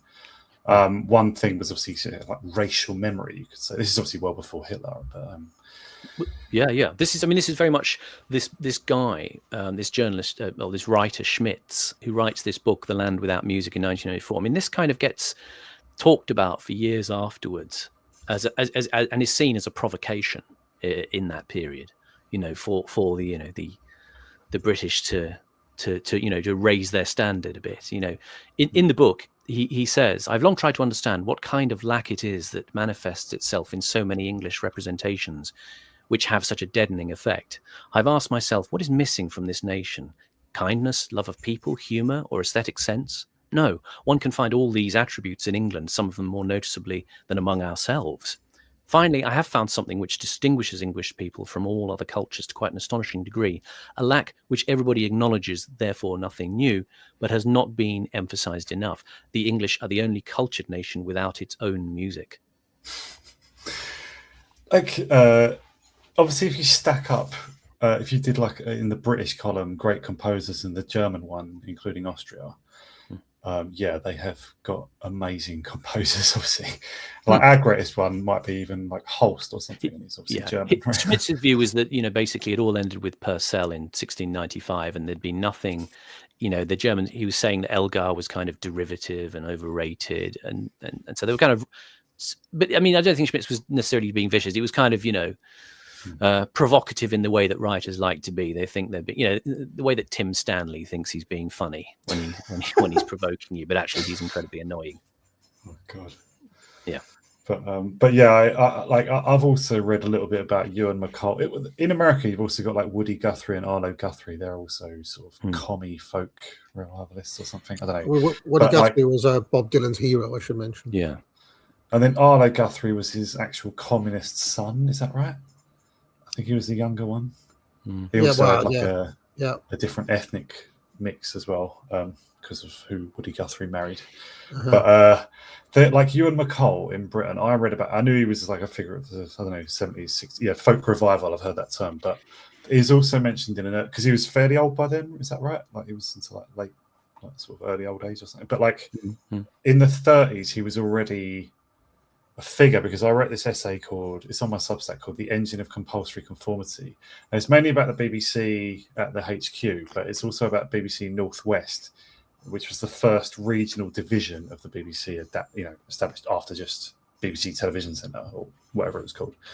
And that was established in the 30s. And from the start, it was just controlled by communists. And I'm not exaggerating or anything. I mean, actual communists. And Ewan McCall was like in and around the studio and stuff, like this in the 30s, just seeding sort of the communist attachment. Well, yeah, these ideas of mass mobilization and definitely not great men or everything being controlled by aristocrats and so on. It was trying to make the people believe that at various points in history already they had decided history, then they've been denied that memory by the bourgeoisie or whatever. So it's trying to remind them of their power. It's the same sort of method as they obviously had more success with, as you said, with like social history and all this bollocks. Yeah. Interesting comment in the chat there. Somebody says a British middle class is more mythical than the Shire. I'm trying to get you to think about this. Is a good comment. I'm trying to get people to think about, not the idea of, we all kind of poke fun at the middle class, and they're kind of, keeping up with the Joneses, curtain twitching, and being aspirational and kind of vulgar, but sort of not vulgar. What's the word? Sort of a bit cringe. Yeah, but it's not about the money I'm thinking about here in terms of class. It's the idea of people, I suppose, who are living at a level where they're sufficiently leisured of mind to actually kind of undertake these sort of what might be seen as idealistic project by the upper class, and for the working class, maybe that seems like it's an irrelevance, but actually perhaps it does go to the heart of something that kind of needs to be preserved. At its heart, the idea of the folk. It was a concept that he had taken from German nationalism, the innocent rural people and their culture.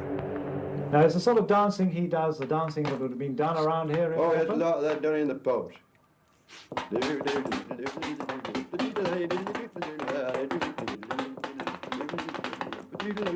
What was implicit in Sharp's vision was that it was an England before mass democracy had come. An England where villagers lived in harmony and safety, taken care of by the lord of the manor. Harry, I've never seen a thing like this before in my life. What do you call him? I call it Dancing Doll. Sharp was not alone. In 1914, a festival was started in Glastonbury. It ran every year until 1927. It was organised by Rutland Bowden, who wanted it to be the centre of this new English culture. He composed an opera for the festival, which became a national sensation. It was called The Immortal Hour. Devastating, Simon. Absolutely devastating. He was a communist. I know where this is going, though. I'm devastated already. It doesn't matter if he was a communist. No. Heart was in the right place. Oh, yeah. It is set in a dark, mysterious wood, where there are powerful ancient forces. They can be frightening, but they are also a way of connecting with a forgotten natural order of power in England. They are the lordly ones. How beautiful they are, the lordly ones, who dwell in the hills, in the hollow hills. They have faces like flowers, and their breath is the wind that blows over summer meadows filled with dewy clover.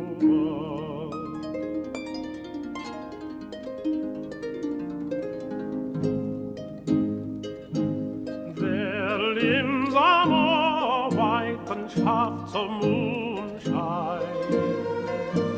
They are more fleet than the March wind.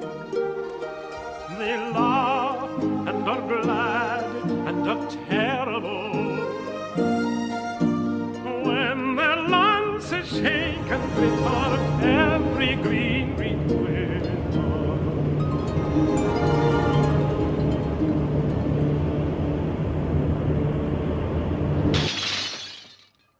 This is a story that begins in any part of America. Just to explain that clip, that's a 1945 film called Dead of Night. It's a sort of portmanteau film of spooky stories. You know, it's the typical literary conceit. A bunch of guests at a country house, you know, tell each other spooky stories, and that's one of the stories in the film. It's called The Haunted Mirror. A man is given a mirror by his fiancée, and when he looks into it, it shows a reflection behind him of himself. In the same room, but actually it's a different room 100 years previous. And what happens is he sort of becomes consumed with the dread of looking in this mirror, because it's exerting this malign pull on his sense of reality, you know, as if it wishes to absorb him and consume him. And this kind of unravels when we learn that the mirror witnessed a murder. Its previous owner killed his wife in front of the mirror, and you know, Curtis is using it as a sort of visual metaphor to underline a sense of ourselves being drawn into a relation with the past, where its melancholy and its violence begin to sort of change how we perceive the world around us. It's you know, it sort of crystallizes the Curtis thesis in a way, about, as Curtis has said in interviews, getting at change means getting at what is inside people's heads.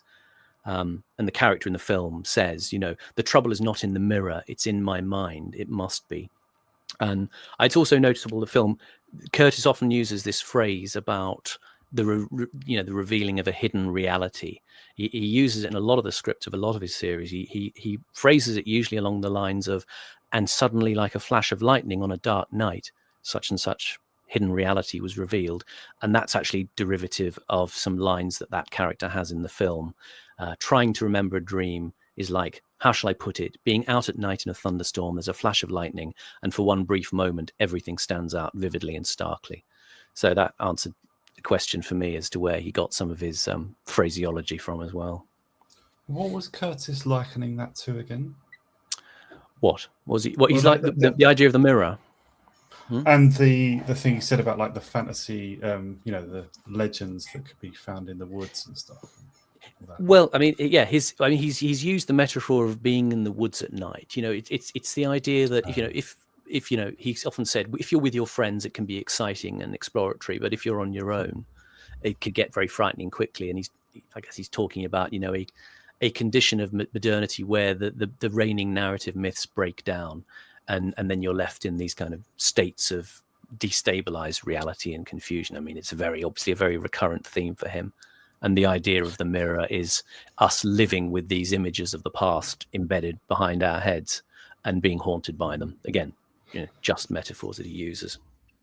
It's curious. Like I was just listening to a talk about Wolf Hall the other day, and the third book of the Wolf Hall trilogy is called The Mirror and the Light, and the author Hilary Mantel she's got something about mirrors as well. She thinks they stand for a lot of things, but I probably shouldn't have said that because I can't remember what she meant by it. I just wanted to note as well that the music in that bit of the film, that to me sounded really German music, like Anglo-Saxon music. Well, that was from the Lordly Ones. That's that's the song called The Lordly Ones, the fairy song from that musical piece, The Immortal Hour, that Rutland Boughton, set these ideas into, and which he sort of premiered at Glastonbury back in. There was this festival in Glastonbury was between about 1914 and 1925, and that musical, The Immortal Hour, or operetta, or whatever it is, was quite well lauded by all the big guys, Elgar, George Bernard Shaw, Vaughan Williams, Arthur Bliss. This was seen as magnificent stuff.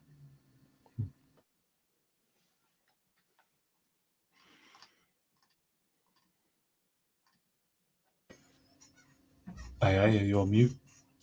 Wherever you may be, it's a story that begins at your front door, on the street where you live, in your town or village or city, somewhere in America, and paths enchanted that lead to the wonderful pages of a storybook that tell the story of America the Beautiful. Unlike Britain, America had emerged from the First World War as the most powerful country in the world. Its president, Woodrow Wilson, had a vision that America should now use that power to spread democracy all around the globe. Behind this was a belief in what was called American exceptionalism, that the country was special, not like the old corrupt empires of Europe, and it could use that specialness to remake the world. Probably the single worst idea in the history of humanity.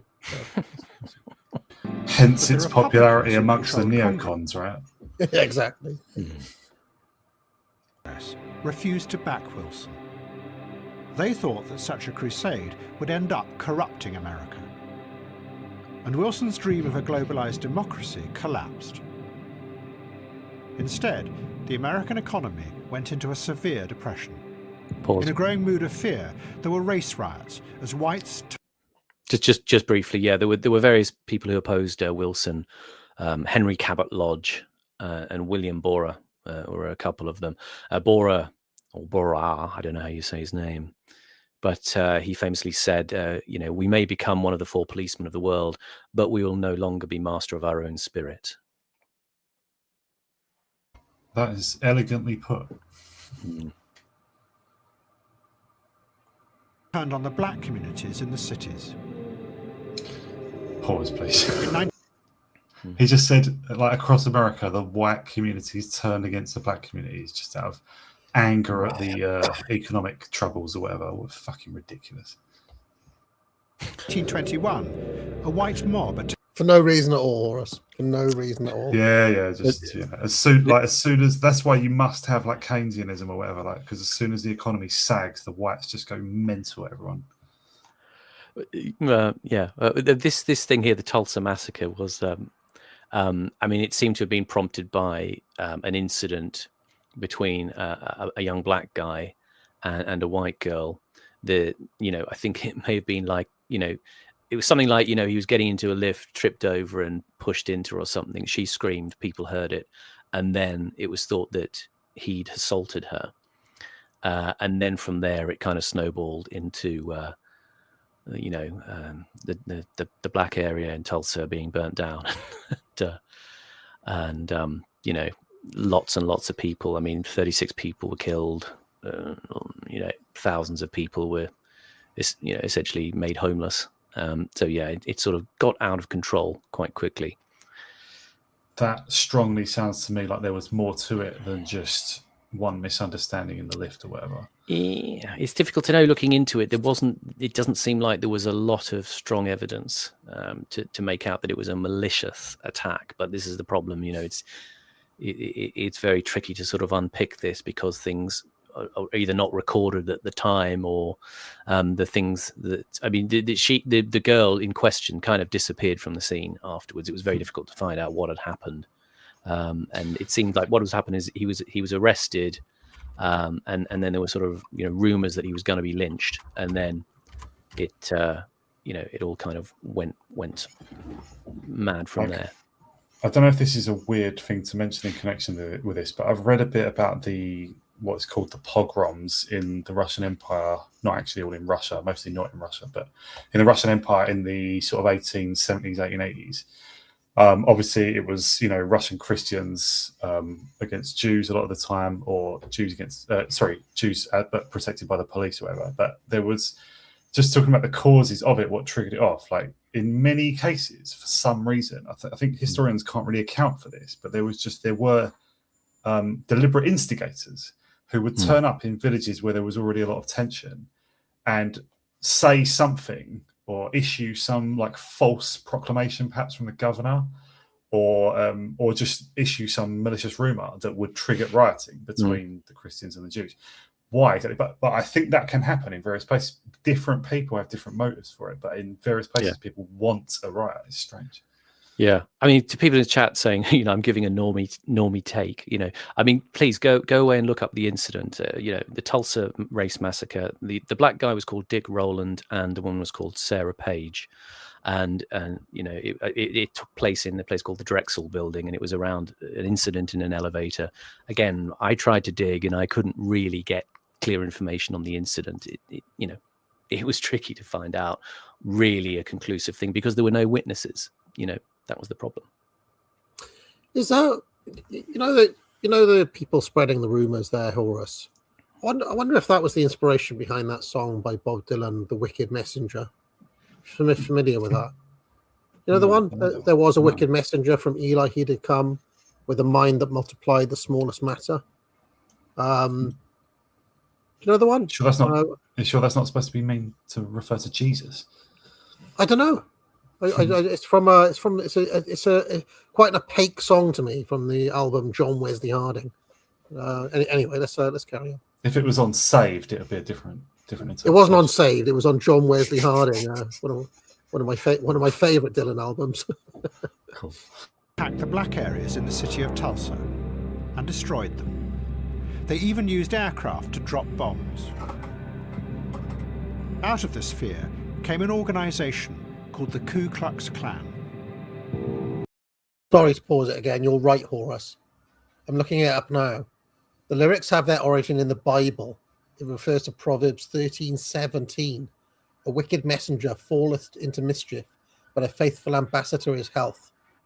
So Dylan was reading the Bible at the time that he wrote the album, and the song revolves around that one line from Proverbs. So Proverbs might also be in the Torah. Some of the books of the Old Testament are also in the Torah. Yeah, and that's something that I might do a stream on at one point, because as time passes on, I might ask my friend, Radical Liberation, whose father was actually involved in the 70s with the conversion of the Jews in America, right? And Bob Dylan obviously was a famous convert. But the more I look at Bob Dylan's conversion in 79, and where that ends up, and how he ends up basically recording literally an album worth of like Fox News songs, which is what's that album called? It's the one with Joker Man on it. I mean, it's literally that album is literally like Rush Limbaugh as an album. It's called Infidels. I now wonder, was Dylan on a covert neocon operation? Yeah. Like, I seriously, about the right time. It's like suddenly Bob Dylan's like a weird Reaganite tub thumping Fox News guy. So when Reagan was elected in 80, was he? Or Reagan was elected in 80. Dylan converts in 79, and then he brings out Infidels in 83. And on Infidels, there's a song called Neighborhood Bully, right? Neighborhood, and this is probably the worst Bob Dylan song. It's called Neighborhood Bully, right? Okay, and the lyrics go like this. Sorry for this detour, Simon, because it's got No, nothing to it's do- interesting. but Utility of bullying. he says, there's a neighborhood bully. He's just one man. His enemies say he's on their land. They got him outnumbered about 1,000,000 to 1. He's got no place to escape to and no place to run. He's the neighborhood bully. The neighborhood bully, he just lives to survive. He's criticized and condemned just for being alive. He's not supposed to fight back. He's supposed to have thick skin. He's supposed to lay down and die when his door is kicked in. He's the neighborhood bully.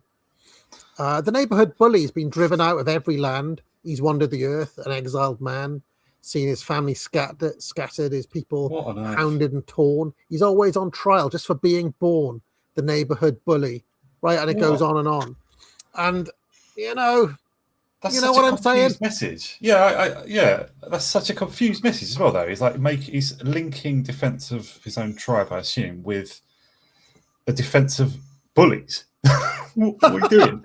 Well, no, I think he's being sarcastic. He's saying, like, how can they be a bully when they're surrounded by enemies? You know what I mean? Yeah, but like, do you know what I mean? Though? That actually functions also as a way of saying, like, look afresh at the people you thought were bullies when you were younger. They're actually oppressed. They've actually been driven out of everywhere and exiled. So I'll see if Stephen Carson is up for that, because he's a Dylan fan. He's close to the notion of conversions, and he's a Christian, and he doesn't like Israel. So let's see. Anyway, let's carry on. The Klan had first been formed after the American Civil War, but now it re-emerged. The Klan also believed in the idea of America's exceptionalism, but they took that myth and turned it into something frightening and violent. And they used it to protect themselves against the perceived threat of a growing black population. I should mention here that the closest person we know to being an unreconstructed Wilsonian is Dickie Spencer. Right? Dickie Spencer sees himself as a progressive from this era, which is a very strange kind of thing to come from. And he always maintains that the links between the KKK and Wilson are overstated. That, he showed intolerance in the White House, and not intolerance, but Birth of a Nation, he showed it in the White House. But like the notion that he was funding the KKK or he supported them in any way is just completely overblown. So I just thought I'd put that in there, because if anybody would know, Dickie Spencer would know. This is the I was thinking, but these guys would be Democrats, wouldn't they? So I guess some part of Wilson's support might come from KKK supporters. Yeah, I mean, it's a little bit like I don't know, Trump and the Proud Boys or something. Did Trump support the Proud Boys? Not really. Did he fund them? Not really. No, nothing for them. They got put in. Loads of them got put in prison. So it's kind of like, it's kind of like that. If that makes any sense. The model for this. Pause, please.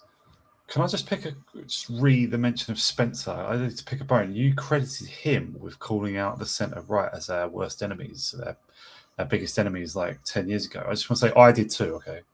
You did. To be fair, you've also been very strong on that. Morgoth is another person who's always been strong on that. Bowden, of course, but like the person who I would say lives the gimmick most is Dickie Spence. Like his hate, Bidenist. His commitment to hating the conservative and the centre right is on a. I would argue. I mean, you'd have to admit it's on a different level, right? Where he's prepared to like let people hate him to a visceral degree in order to not align with the conservatives at all. So I can see he's been copying a bit of unfair ribbing lately, because he's put on a bit of jowl, a bit of timber. A gentleman of a certain age is allowed to put on a bit of a chin.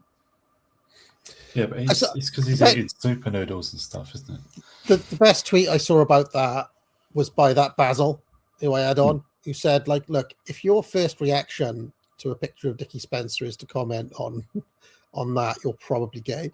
That's right. And I thought that was quite a good kind of comeback. Like, we really care about the He also said that to be in fairness, the Dickie has never looked better. So that's for the gays and the women to decide. He's put it on quickly that way, I have to say. I looked at a picture of him doing a stream like from December last year, and he looked sort of fairly normal, like he normally does. And then all of a sudden, he was a bit porky. I mean, I can't talk, but I'm just saying. Well, that's hot stuff, Simon. You can get that. I imagine he's got a weakness for stuff like Angel Delight and things like this, and he just like 2 or 3 times a day. It just what flavour? Butterscotch caramel, not chocolate. Yeah, all of I like the butterscotch. I like the butterscotch. To be fair, there you go. Last time I had Angel Delight about 25 years ago. Yeah, more of a strawberry man, but that's me. Dark and hateful version came from a feature film made in 1915 called The Birth of a Nation. It was an epic that caused a sensation, reaching a wider audience than any film had ever done. The director, D.W. Griffith, had based the film on a novel called The Klansman. The image of the Klansman in both the book and in the film was of white-robed figures with burning crosses. These had nothing to do with anything real in America's past.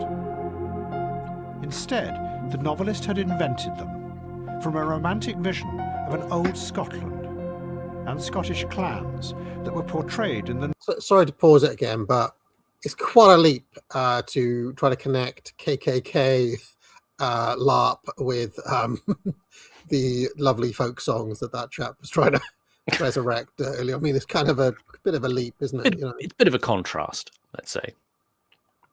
Novels of Sir Walter Scott, which Scott himself had just made up. Again, do you know who's got a great essay on Sir Walter Scott? Thomas Carlyle. He's quite critical of Walter Scott, actually. Just while we're go on, Horace. Yeah. Oh well, just while we're paused, I had another point. I don't know if you finished.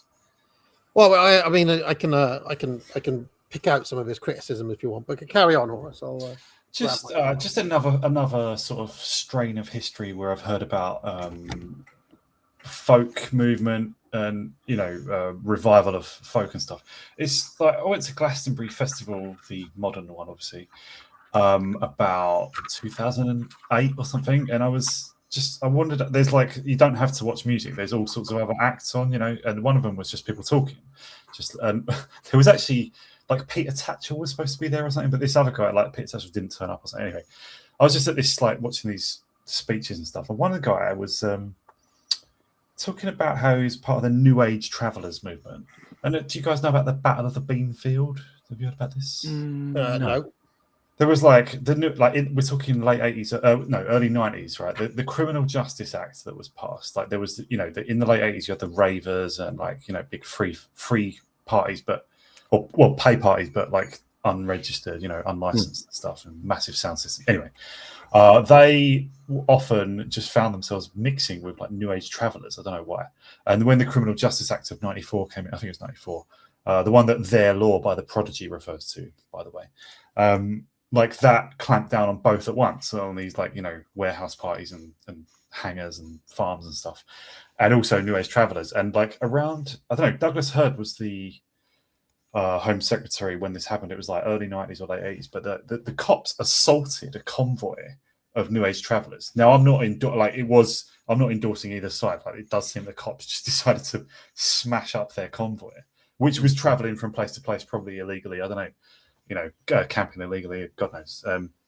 And these people may also be criminals. I've no idea, or neglecting like not taking the kids to school or whatever. Like there could be all sorts of bad things about them. But it's just, I don't know. It just came to my mind. We're talking about all these like continuing folk movements. These were people trying to keep what they considered a folk thing in caravans and cars, and camper vans and stuff. Trying to keep or revive that in the early 90s. I just thought it's worth it. Was it a positive vision, or was it just a rejection of modernity, though?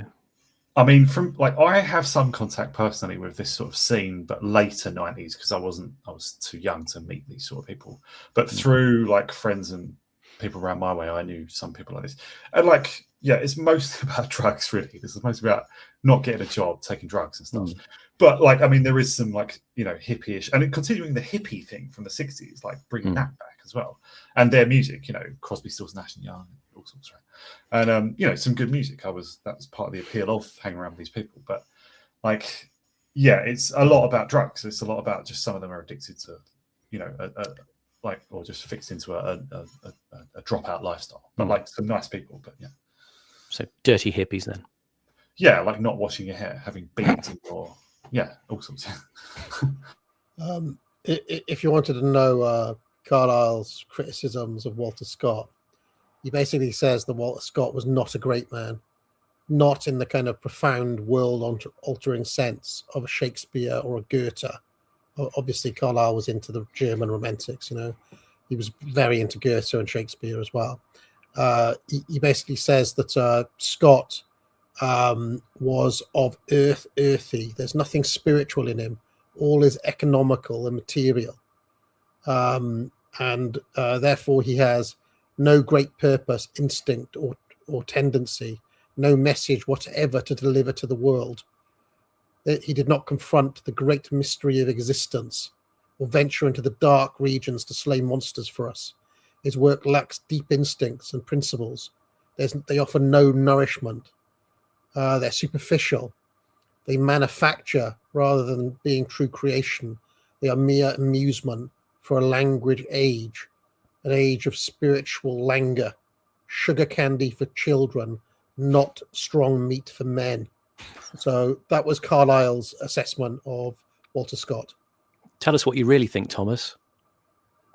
Like in England, it was a vision of a stable society, watched over and protected by benevolent leaders. Figures from a feudal time, a time before mass democracy and all its dangers and uncertainties.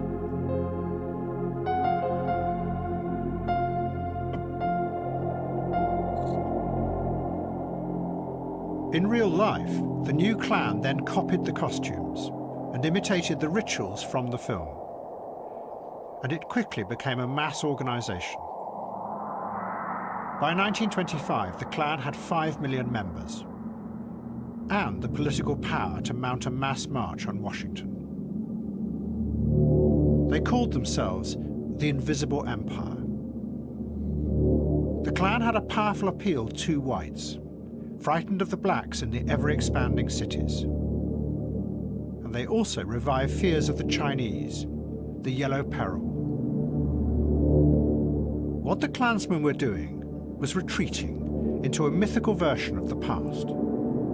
It gave them a sense of power and of being part of a natural order. To be fair, if you saw these guys in 1918 or something, you'd be shit scared, wouldn't you? If you were a black guy, I suppose, What you mean? If I was looking around at all my friends as I lit the cross? Yeah. Disavow. The Academic Asian Channel. Oh dear, Purges. We had a bit of a crass sort of classic moment of Curtis there, saying that they're retreating into a false vision of the past to avoid the present. That's nonsense. No, they weren't. They were trying to take power. I think they were trying to stop what they saw as the sort of the advance of like multi-racial America or whatever, right? Among other things, like. It's not actually true though that they saw the rituals in the film and then did them in real life. The point he's making is about these kind of it's feedback loops between culture. He does it on the blog about the spies as well. Basically, that they people like John le Carré come along and start reinventing the competency of the intelligence services, and then people start to have this strange relationship with it and believe it when in fact there's a sort of vacuum of competence. I mean, whether the same thing goes on here, okay, I'll let people be the judge. In this particular case, though, it's the idea that you fabricate the myth and then the reality follows on from that.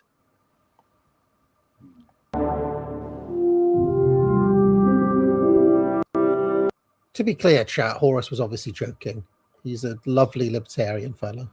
I don't believe that there's any such thing as being yourself in a different time. You are what you are at that. You become what you are because of the time you live in. So I couldn't exist in 1915. And in Britain, the belief in the idea of a natural order of power continued to grow even as the real power was declining. And this deluded confidence was going to have very strange consequences for the whole world.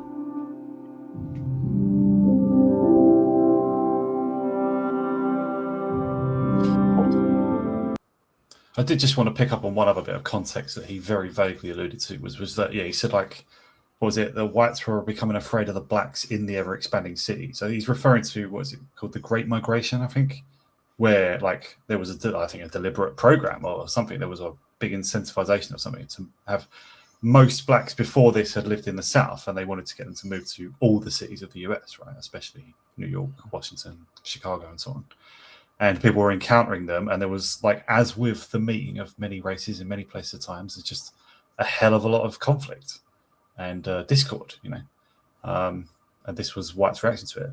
Blacks had different reactions to it, and obviously blacks just seem historically less inclined to get organized in any way, but to the extent they were, there was things like Marcus Garvey, right? There was also Webb Du Bois, and all sorts of different things going on. There was also the NAACP, which was a Jewish-Black alliance, right? And and that was led by the American Jewish Committee. So there's all sorts of complexities. The Ku Klux Klan were obviously also anti-Jewish, weren't they? Or they became so at some point, probably because of the NAACP, I would think, and what was behind that. My knowledge of this is kind of hazy, but don't the Klan have 3 different iterations? Okay. Yeah, somebody was saying in the chat, the early Klan, there's not necessarily that much known, and it's kind of described as more or less like a social fraternity for veterans. This is the second Klan that we're watching here, and then there's a revival in the 50s. Is that right? Exactly. Yeah, it kind of it gets suppressed, I think, in gosh, let me just see. It was the 1870s. There was some federal legislation, and then things like Birth of a Nation revived it in the 1910s and 20s. And as we saw there, the big march there, 5 million members, etc. And it simmered underneath until you're getting into the desegregation or Jim Crow era. I didn't know it got that big though. 5 million is that's quite a big membership, Mm. Yeah.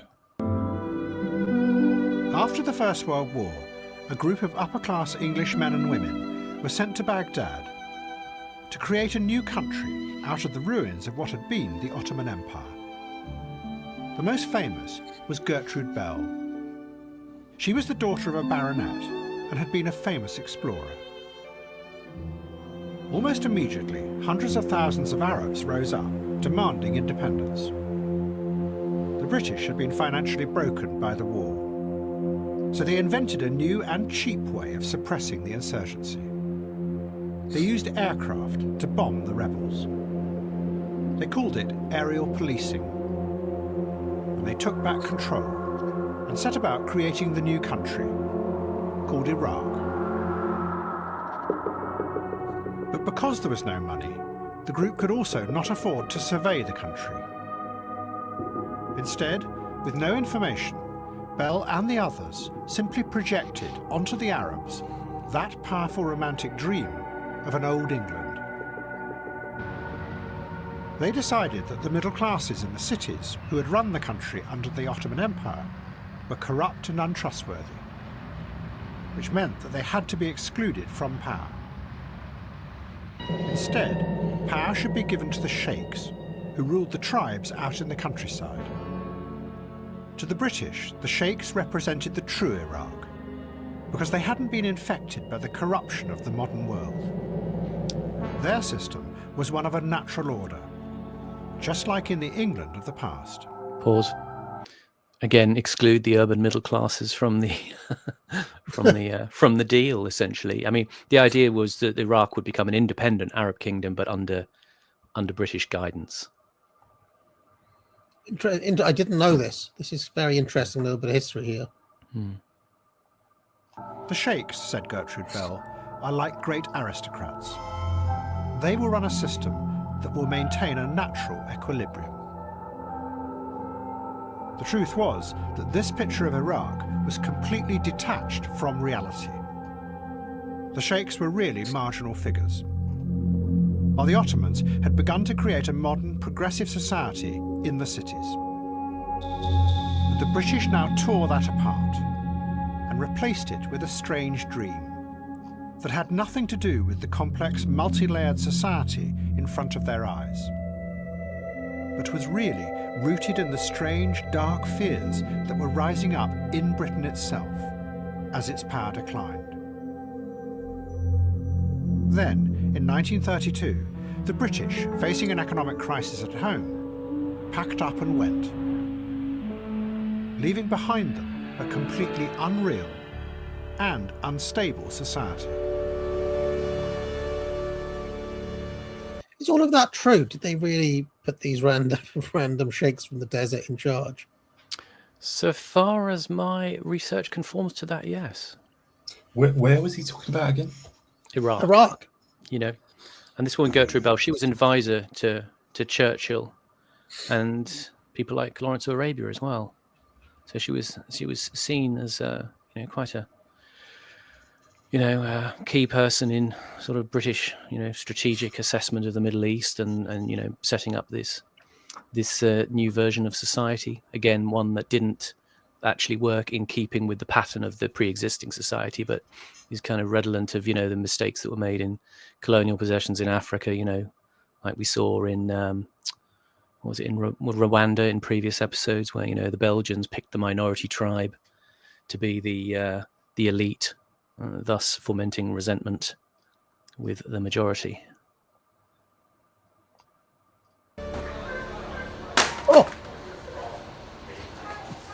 Oh, it's a doll. Thank God for that. I thought it was a real...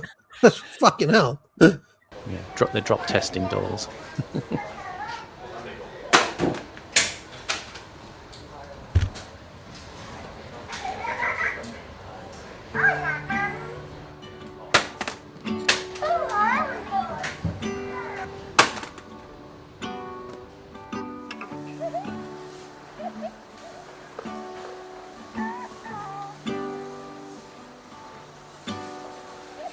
I know that it is freezing, but I think we have to walk. Keep waving at the taxis, they keep turning their lights off.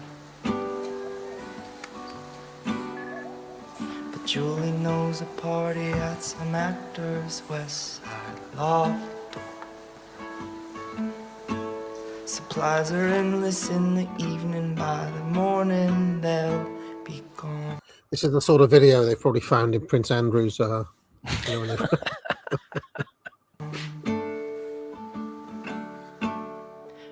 a flask inside my pocket, we can share it on the train. And if you promise to stay conscious, I will try and do the same.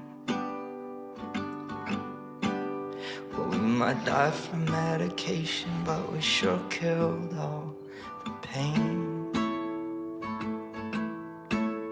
But what was normal? I'm inspired to read up on that little bit of history of Iraq there, because it's truly mental thinking about it. If they took like a modern or a modernizing Ottoman society and then tried to revert it back by installing a kind of desert dwelling sheikh class, that just sounds like a really weird natural experiment that they tried there. I might see if Glub has got anything on it. It's all gone so well ever since. This is all footage contrasting there with the Chinese making dolls for kids in the West. The American reality here is it's putting the adults out of work. These are clips of a sort of Urbex channel on YouTube called Uncharted Travel. This is a car body plant in Detroit that's been abandoned. It's only just recently being redeveloped, actually. But it's in line with lots of these channels, like I referred to previously on other shows, the abandoned shopping malls, things like that. And there's a lot of this kind of Urbex footage of these industrial sites hollowed out. This is prime derelict, Simon. Oh yeah. And I'm a bit of a fan of watching flapped out old factories in Detroit myself. I'll put up the links to the channels. Yeah. One of the things I noticed is that those spaces in Detroit became aestheticized, didn't they? They almost became like art museum-y. Like they kind of, because over time they become like I don't know. It becomes like a little scene in and of itself in Detroit for a little period there. I don't know what to become of these buildings now, but I found that process kind of odd in a way. That was vacant since 1993. It's only just being redeveloped. They put about $200 million in to make apartments, commercial space, parking, stuff like that.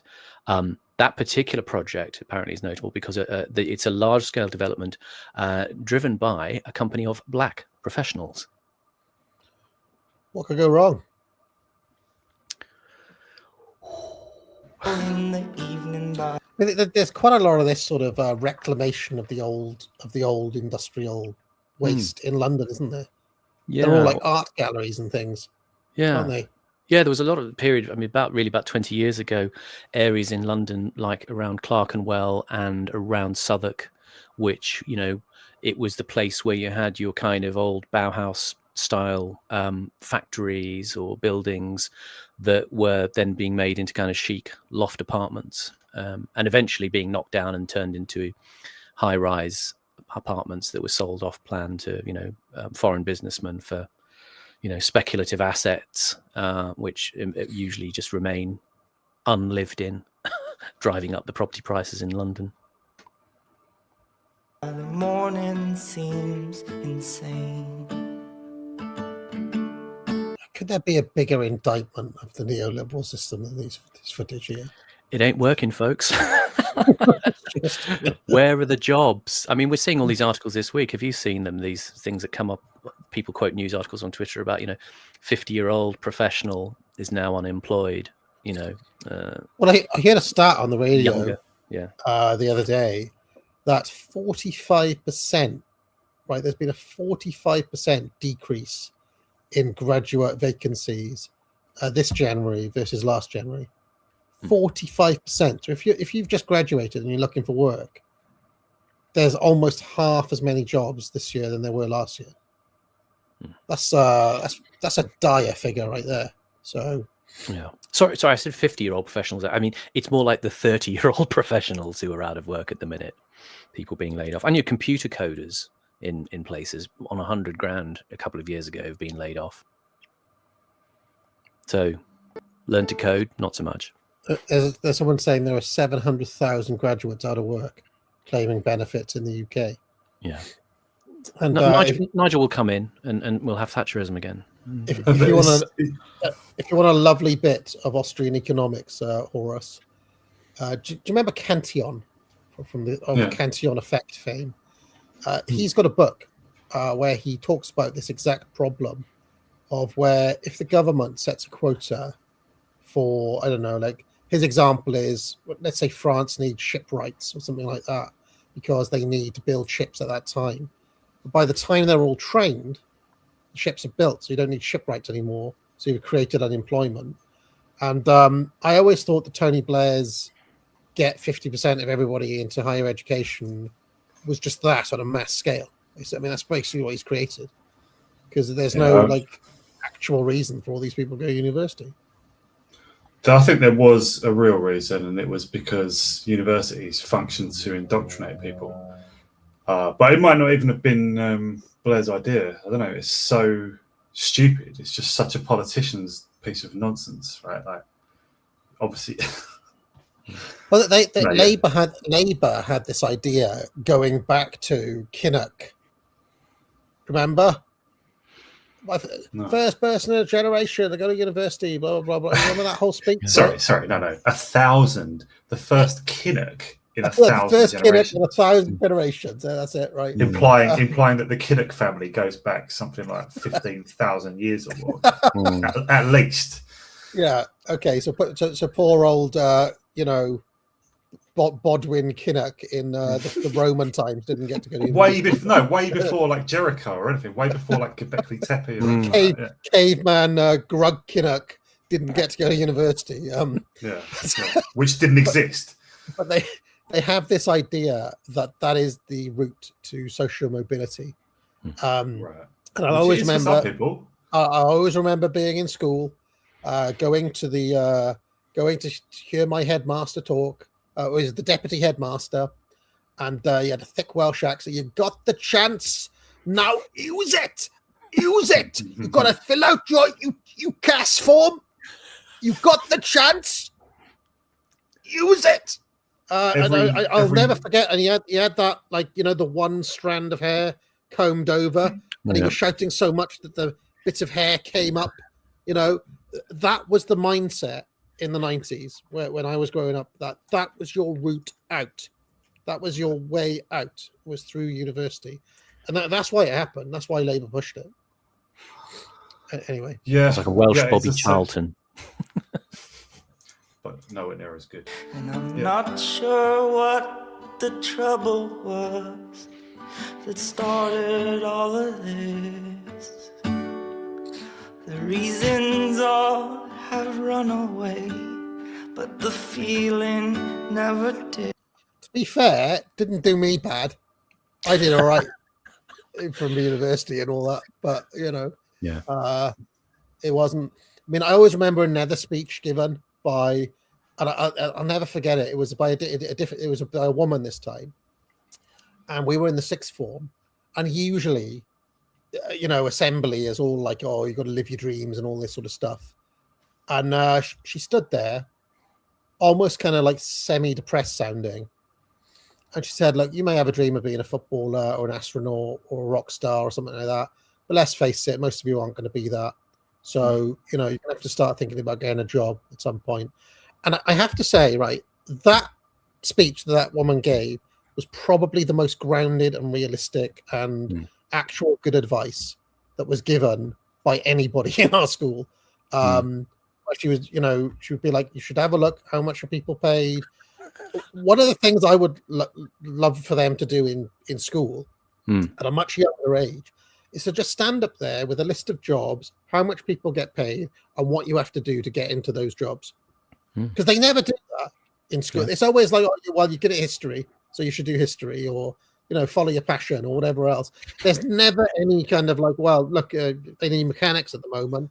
Mechanic gets paid this much. You do this apprenticeship here. You know, there's a job at the end of the line. It's so like school is so weirdly impractical in that way, or at least my school was. Oh, you know. Oh no, 100. I resent. That's one thing I really resent about school, and like, there's just complete misleading nonsense and confusion of info about your future. It's just terrible, absolutely terrible. I think sorry, you go on. I was just because I think you need to be on a motivational speaking tour to schools. You know, just go and stare at them. You know, and just When I was your age, you're all bloody useless. I 5-star in McDonald's. Look at the lot of you. Just scholarship winner. You're rubbish. If you really want to, like when you said about your headmaster, like you really emphasized use it. Like it's the U becomes almost a W, right? But use it. Oh, he was so. I mean, he was the deputy head because our actual headmaster looked a little bit like Mr. Burns from Nice. Simpsons, and he was very like you never really saw him, but he always came out and gave a speech after we did a play or one at the rugby, and then he'd start tearing up with pride at the you know, our musical or that we'd won in the rugby or something like that. That was what our actual. He was very sentimental in that way, but he had a lot of bruisers under him who do a lot of the kind of shouting and things like that. So and now they just be telling the kids, you know, because it's Welsh, like you were saying the other day, just to get on the Mounjaro weight loss injections. You're all bloody useless. You're all fat. God, what city have you nailed there? That's like. I'm just doing generic Welsh. I can't actually locate them to places. I'm doing actors Welsh. You pick up a Welsh accent, but you don't know where it comes from. I don't know which one it is. That was a city. That was a certain city. Like, Cardiff and Newport have a different twang to the rest of them. Right. So almost all the people in Wales live within like those cities are not even far apart. Are they Cardiff, Swansea, Neath, Port Talbot, there's a different accent in each one though. Newport, they've all got a different accent. Yeah. Newport, Cardiff. My Steger's got a different accent too. My Steger's kind of posh Welsh, you know. And then Kinnock's up in the valleys, isn't he? He's like Tredegar or Bedwellty or something. Yeah. But in the valleys, they're much Welshier and more sing-song. more sing-song in their accent. Lilting. But I knew a girl at uni. She was. Yeah, I won't say her name, but she was from Neath, and she had the same accent as that the rugby pundit. You know, what's he? It's he's got the strongest accent you could possibly have out of already strong accents, and she was in a noisy club or something. She was incomprehensible. Like, I don't know. She spoke clearly, but it still was so strong. It hit every word sideways and knocked it sideways. Do you know what I mean? Like, it's funny. I love Wales. I love it. I'll say Welsh accents are very cool. I do like them, actually. It's not something I would recommend, but it is one way to live. 'Cause what is simple in the moonlight by the morning never is.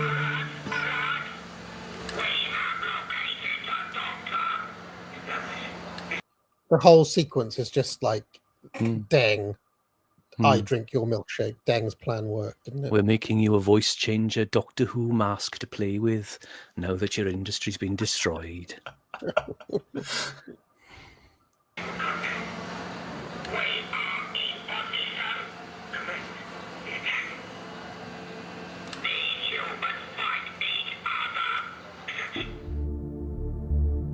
At the same time as large numbers of factories began to close across America, a new drug was created. It was made by a company that had been founded by Arthur Sackler. In the 1970s, Sackler had marketed the drug Valium to deal with the feelings of anxiety and loneliness in the suburbs. Now, he's a cameo from a previous episode, isn't he, Simon? Yes, he's coming back. I think, that's, I can't remember if it was the beginning of this one or another one, but yeah, Arthur Sackler, OxyContin. Good drama series on it from a few years ago called Dope Sick with Michael Keaton, actually, if you watch that. It's quite a good dramatization of what happened with OxyContin, and we'll learn more in a second. Since we were doing Welsh accents, have you seen Jonathan Bowden doing an impression of a Welshman before?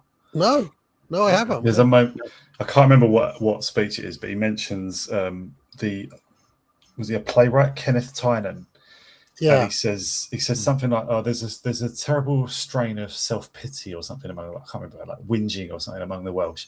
And he says, "I was talking to Kenneth Tynan once at one of these salons, and he says to me, the English have got the jackboots on their throats." That's it. That's Bowden Welsh. There is a strain of like maudlin melancholy in some Welsh people. I would say. That's sure. You know. He had died in the 1980s, but in the mid-90s, his company released... And they don't really like jokes at their expense either. That's a warning, folks. No. I mean, see, like, like people are like, sheep shaggo and all this sort of stuff. That strain of Welshman is properly funny about that. That was why there was such that backlash to Anne Robinson. They're funny about it, and that is actually something that the whole pushing everybody into university broke a little bit, because when all those people went out and they had to like mix with other people and so on, everybody would have got a little bit of ribbing from English, about the Welshness and so on, and so they had to roll with it a bit more. But there's a certain type that really doesn't take kindly to it at all. They were like just wantonly, what's the word? Like they're just very like freely insulted for decades. Like it's only in the last sort of 20 years that ceased to be a common thing. Just start any joke and the butt of it is either Irish or Welsh, right? And I mean, I have to say, like I've known a good few Irish people. They don't really like it either. Like people like potato and stuff like that. Some of the Irish guys I know probably lamp you if you say that. Like they're funny about it, partly because they know their history, but also they're proud of where they come from. So a new drug called OxyContin. It was a synthetic form of... But as I've said before, there's a danger with it because it can lead to, and I think the Welsh have got a bit of this, I think the Scots have got a bit of this, and certainly the Irish have, it can lead to like victim mentality as well. Chippiness. Chippiness, which weirdly, as I've said before, has some crossover with blacks in America as well. Same thing. Yeah. And I mean, like, obviously, like the Celtic identity is in some case manifest in just leftist nonsense, right? Like Leanne Wood, Plaid Cymru, like Plaid Cymru used to be, just a nationalist thing. Now it's just a leftist party. Well, I guess you call it the politics of resentment. I guess what you call it. It's the politics of resentment, which. But they're very open to the EU though, and like George Soros and stuff. But they're not. Because it's more about hating the English and then doing anything that the English hate. And they're sort of globalist as well. If England don't like the EU, we like the EU. It's like that. I knew an Englishman who moved out to lived in Barcelona, married a woman from there, and like I was doing podcasts with him back in 2020, Simon Harris, and he was very sympathetic to just the Catalonian cause in general. And around the time we were doing, a couple of years before we were doing those podcasts, the Catalonian nationalists actually seemed to be gaining some purchase, and there was some question about whether they would break away, but they pledged that the moment they broke away from Spain, they would become EU members if the EU would have them. And it's the same with the SNP. It's the same with the with Plaid Cymru, and I think it's even the same with the DUP. I'm not sure, but like, yeah, it's just awful. Like that manifestation of their nationalism is it's not nationalist. Obviously, it's globalist. It's just bollocks.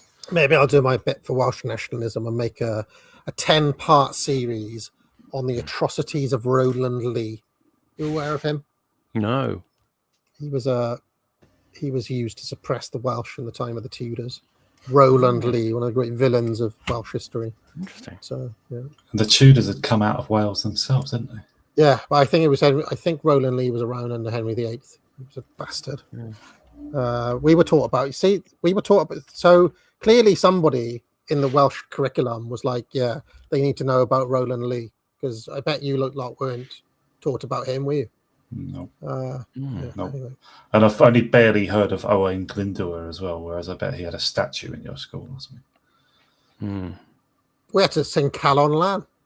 Anyway. And did you have like a yearly sort of memorial to Aberfan disaster as well, which was obviously terrible? We had to, instead of saying when we did the register in the class, instead of saying yes or present, you'd say ama, like that, and that led to a lot of fun and games because some of us would refuse to say ama, or just wind up the teacher, be like, yes sir, say ama, yes sir, ama, yes sir. It would just cause problems, and they were very big on other things like having to stand before the teacher comes to the room, which also led to a lot of fun and games because some of us would sit down and then couldn't start, and then come on, get up, and then all these fun and games. Oh, we all laughed, eh? Of course, now you go to a school and the teacher comes in and they just throw a brick at them, and they're not allowed to say. If they say anything, they're sued by the parents. Opium, and it was sold as a painkiller. But then, workers who were being laid off as the factories closed found that they got more benefits if they were disabled.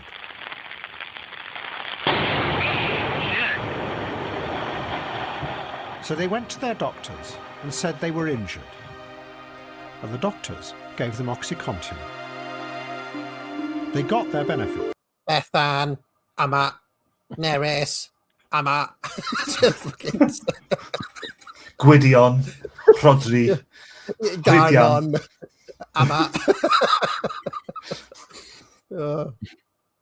Half the class was called Jones. The other half was called Davis. And then there was me in the middle. Diebread 1 and Diebread 2. Ogmore Pritchard. But they also discovered that OxyContin made them feel safe, in a bubble, protected from the anxieties and fears of the new post-industrial world.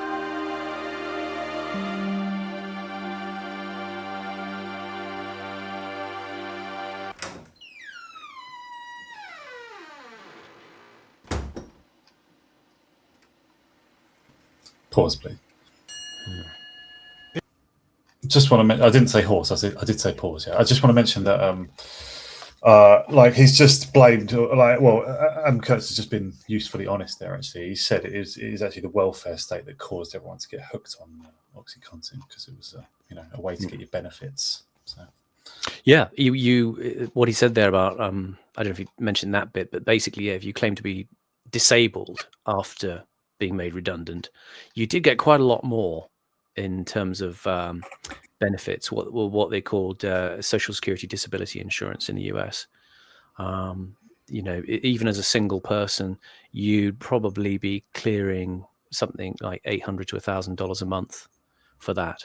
And it became a problem that people, there was a White House ad campaign that I came across where there was a young guy, he's been made redundant. And so he's in his garage and he gets out a hammer and he's kind of just sort of working up the courage, and then he smashes his hand. And this was about people who were sort of basically addicts, who were sort of prepared to do that sort of thing to get more OxyContin. Wouldn't feel it anyway. Yeah. Well, What get your benefits. While I remember, because I'll probably never get round to making a video or something, let me just read you some of the atrocities of Roland Lee, okay? It says, Roland Lee served as a prelate to the royal household, advocating the legality of Henry's marriage with Queen Anne until May 1534, when he was appointed as Lord President of the Council of Wales and the Marches. As the Lord President, under the direction of Thomas Cromwell, he set out to bring law and order to the Welsh regions. What ensued was a reign of terror in which Roland Lee decided the best way to deal with the lawless Welsh was to convict and hang with impunity. It is claimed that Bishop Lee hanged 5,000 Welshmen in 5 years. Probably an exaggeration, but in any event, it indicates the character of the man described as a great despiser of Welshmen by David Jenkins. Lee was also disliked by the gentry for giving them scant respect, despite being related to them. He once boasted to have hanged 5 of the best blood in the country of Shropshire. The hanging bishop was said to be disappointed and incensed when the first Act of Union was enacted in 1536, as he believed the Welsh could not be trusted as part of England. What a bastard. So there we are. Mean. In the 1950s, as the empire collapsed around them, the British government saw the intelligence agencies. I would say, though, if you read in detail the court politics at the time, there were always people trying to. I don't know how much the Welsh were present in Henry's court, if at all, but there were always people in the court and also in the sort of minor. I don't know the what do you call it? Like the commons, but the higher commons people. Like trying to collaborate with France, especially, or the Holy Roman Emperor, who also controlled Spain and parts of the New World. The mega powerful Habsburgs. There were people trying to collaborate with them all the time. Like in Wolf Hall, have you seen Wolf Hall? It is historical fiction, but I think this bit's true. Is that there's just people constantly trying to get in contact with Mary, who had been princess but was then cut out of the succession when Henry disavowed her mother, Catherine Aragon's marriage, right? Loads of people just, even without contacting Mary, or sometimes they did contact her, they would just plot to invade, like the Spanish several times plotted to invade. This all sounds like to restore her. It sounds like Scottish activity, not Welsh activity, Horace. Scotland, I know, did that all the time, but I would imagine there were also. Just because the Scots are doing that, now you blame the innocent Welsh. No, I am presuming. Collaborating with Roland Lee. Yeah. I'm loosely presuming. No, he sounds like a bastard, obviously. And I don't agree with the general suppression of the Welsh, but when the Celtic nations collaborate with the French, then we got a problem, and how else to deal with it? I'm getting a general anti-Celtic feeling from Anglo-Saxon Horace here. We Celts are British minorities, by the way. We should be. My DNA shows that I'm something indigenous folk, right? Yeah. So I'm absolutely Brythonic and all of that. Yeah, I am half Celtic or something or more. I don't know. I'm more Celtic than English. I think. I'm not sure by DNA. I'm heavily Welsh and some Scottish. Just artistic interest for these shots here, by the way. This is a place called Cottersbrook Hall in Northamptonshire. It used to be the seat of a man called Lord Woollavington. And these pictures on the walls, by the way, they may just look like pictures of horses. They're Stubbs pictures of horses. The eminent horse, what would you say, portrait painter.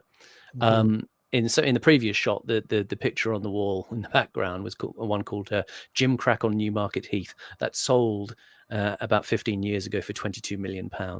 So these are hefty bits of canvas that we're looking at here.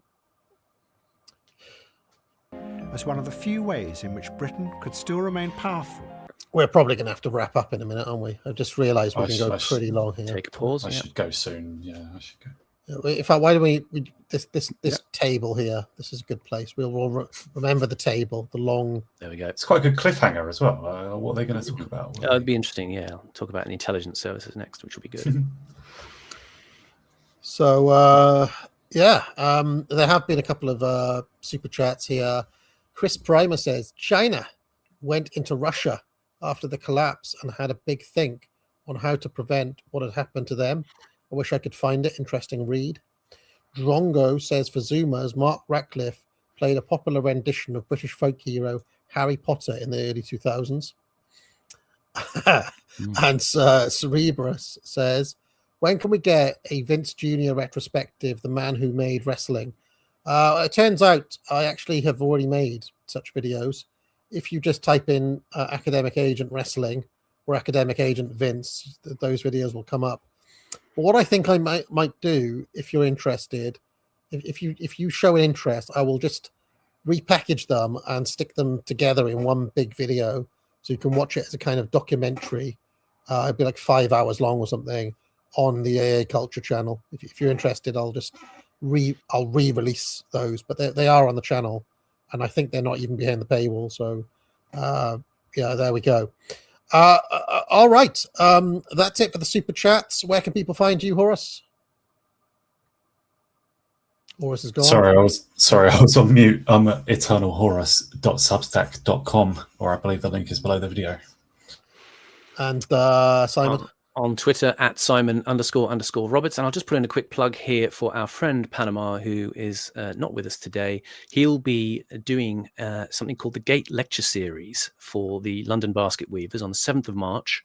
And he will be talking about poetry down in Stevenage. I'll put a link up on my Twitter afterwards. But you can also look on his Twitter feed as well and go along and see Panama.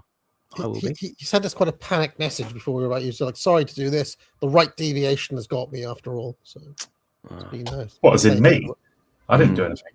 The Bukharinists. You suppressed him. I didn't deal with the trots. I got to deal with those Bukharinists. Anyway, that's you. Yeah.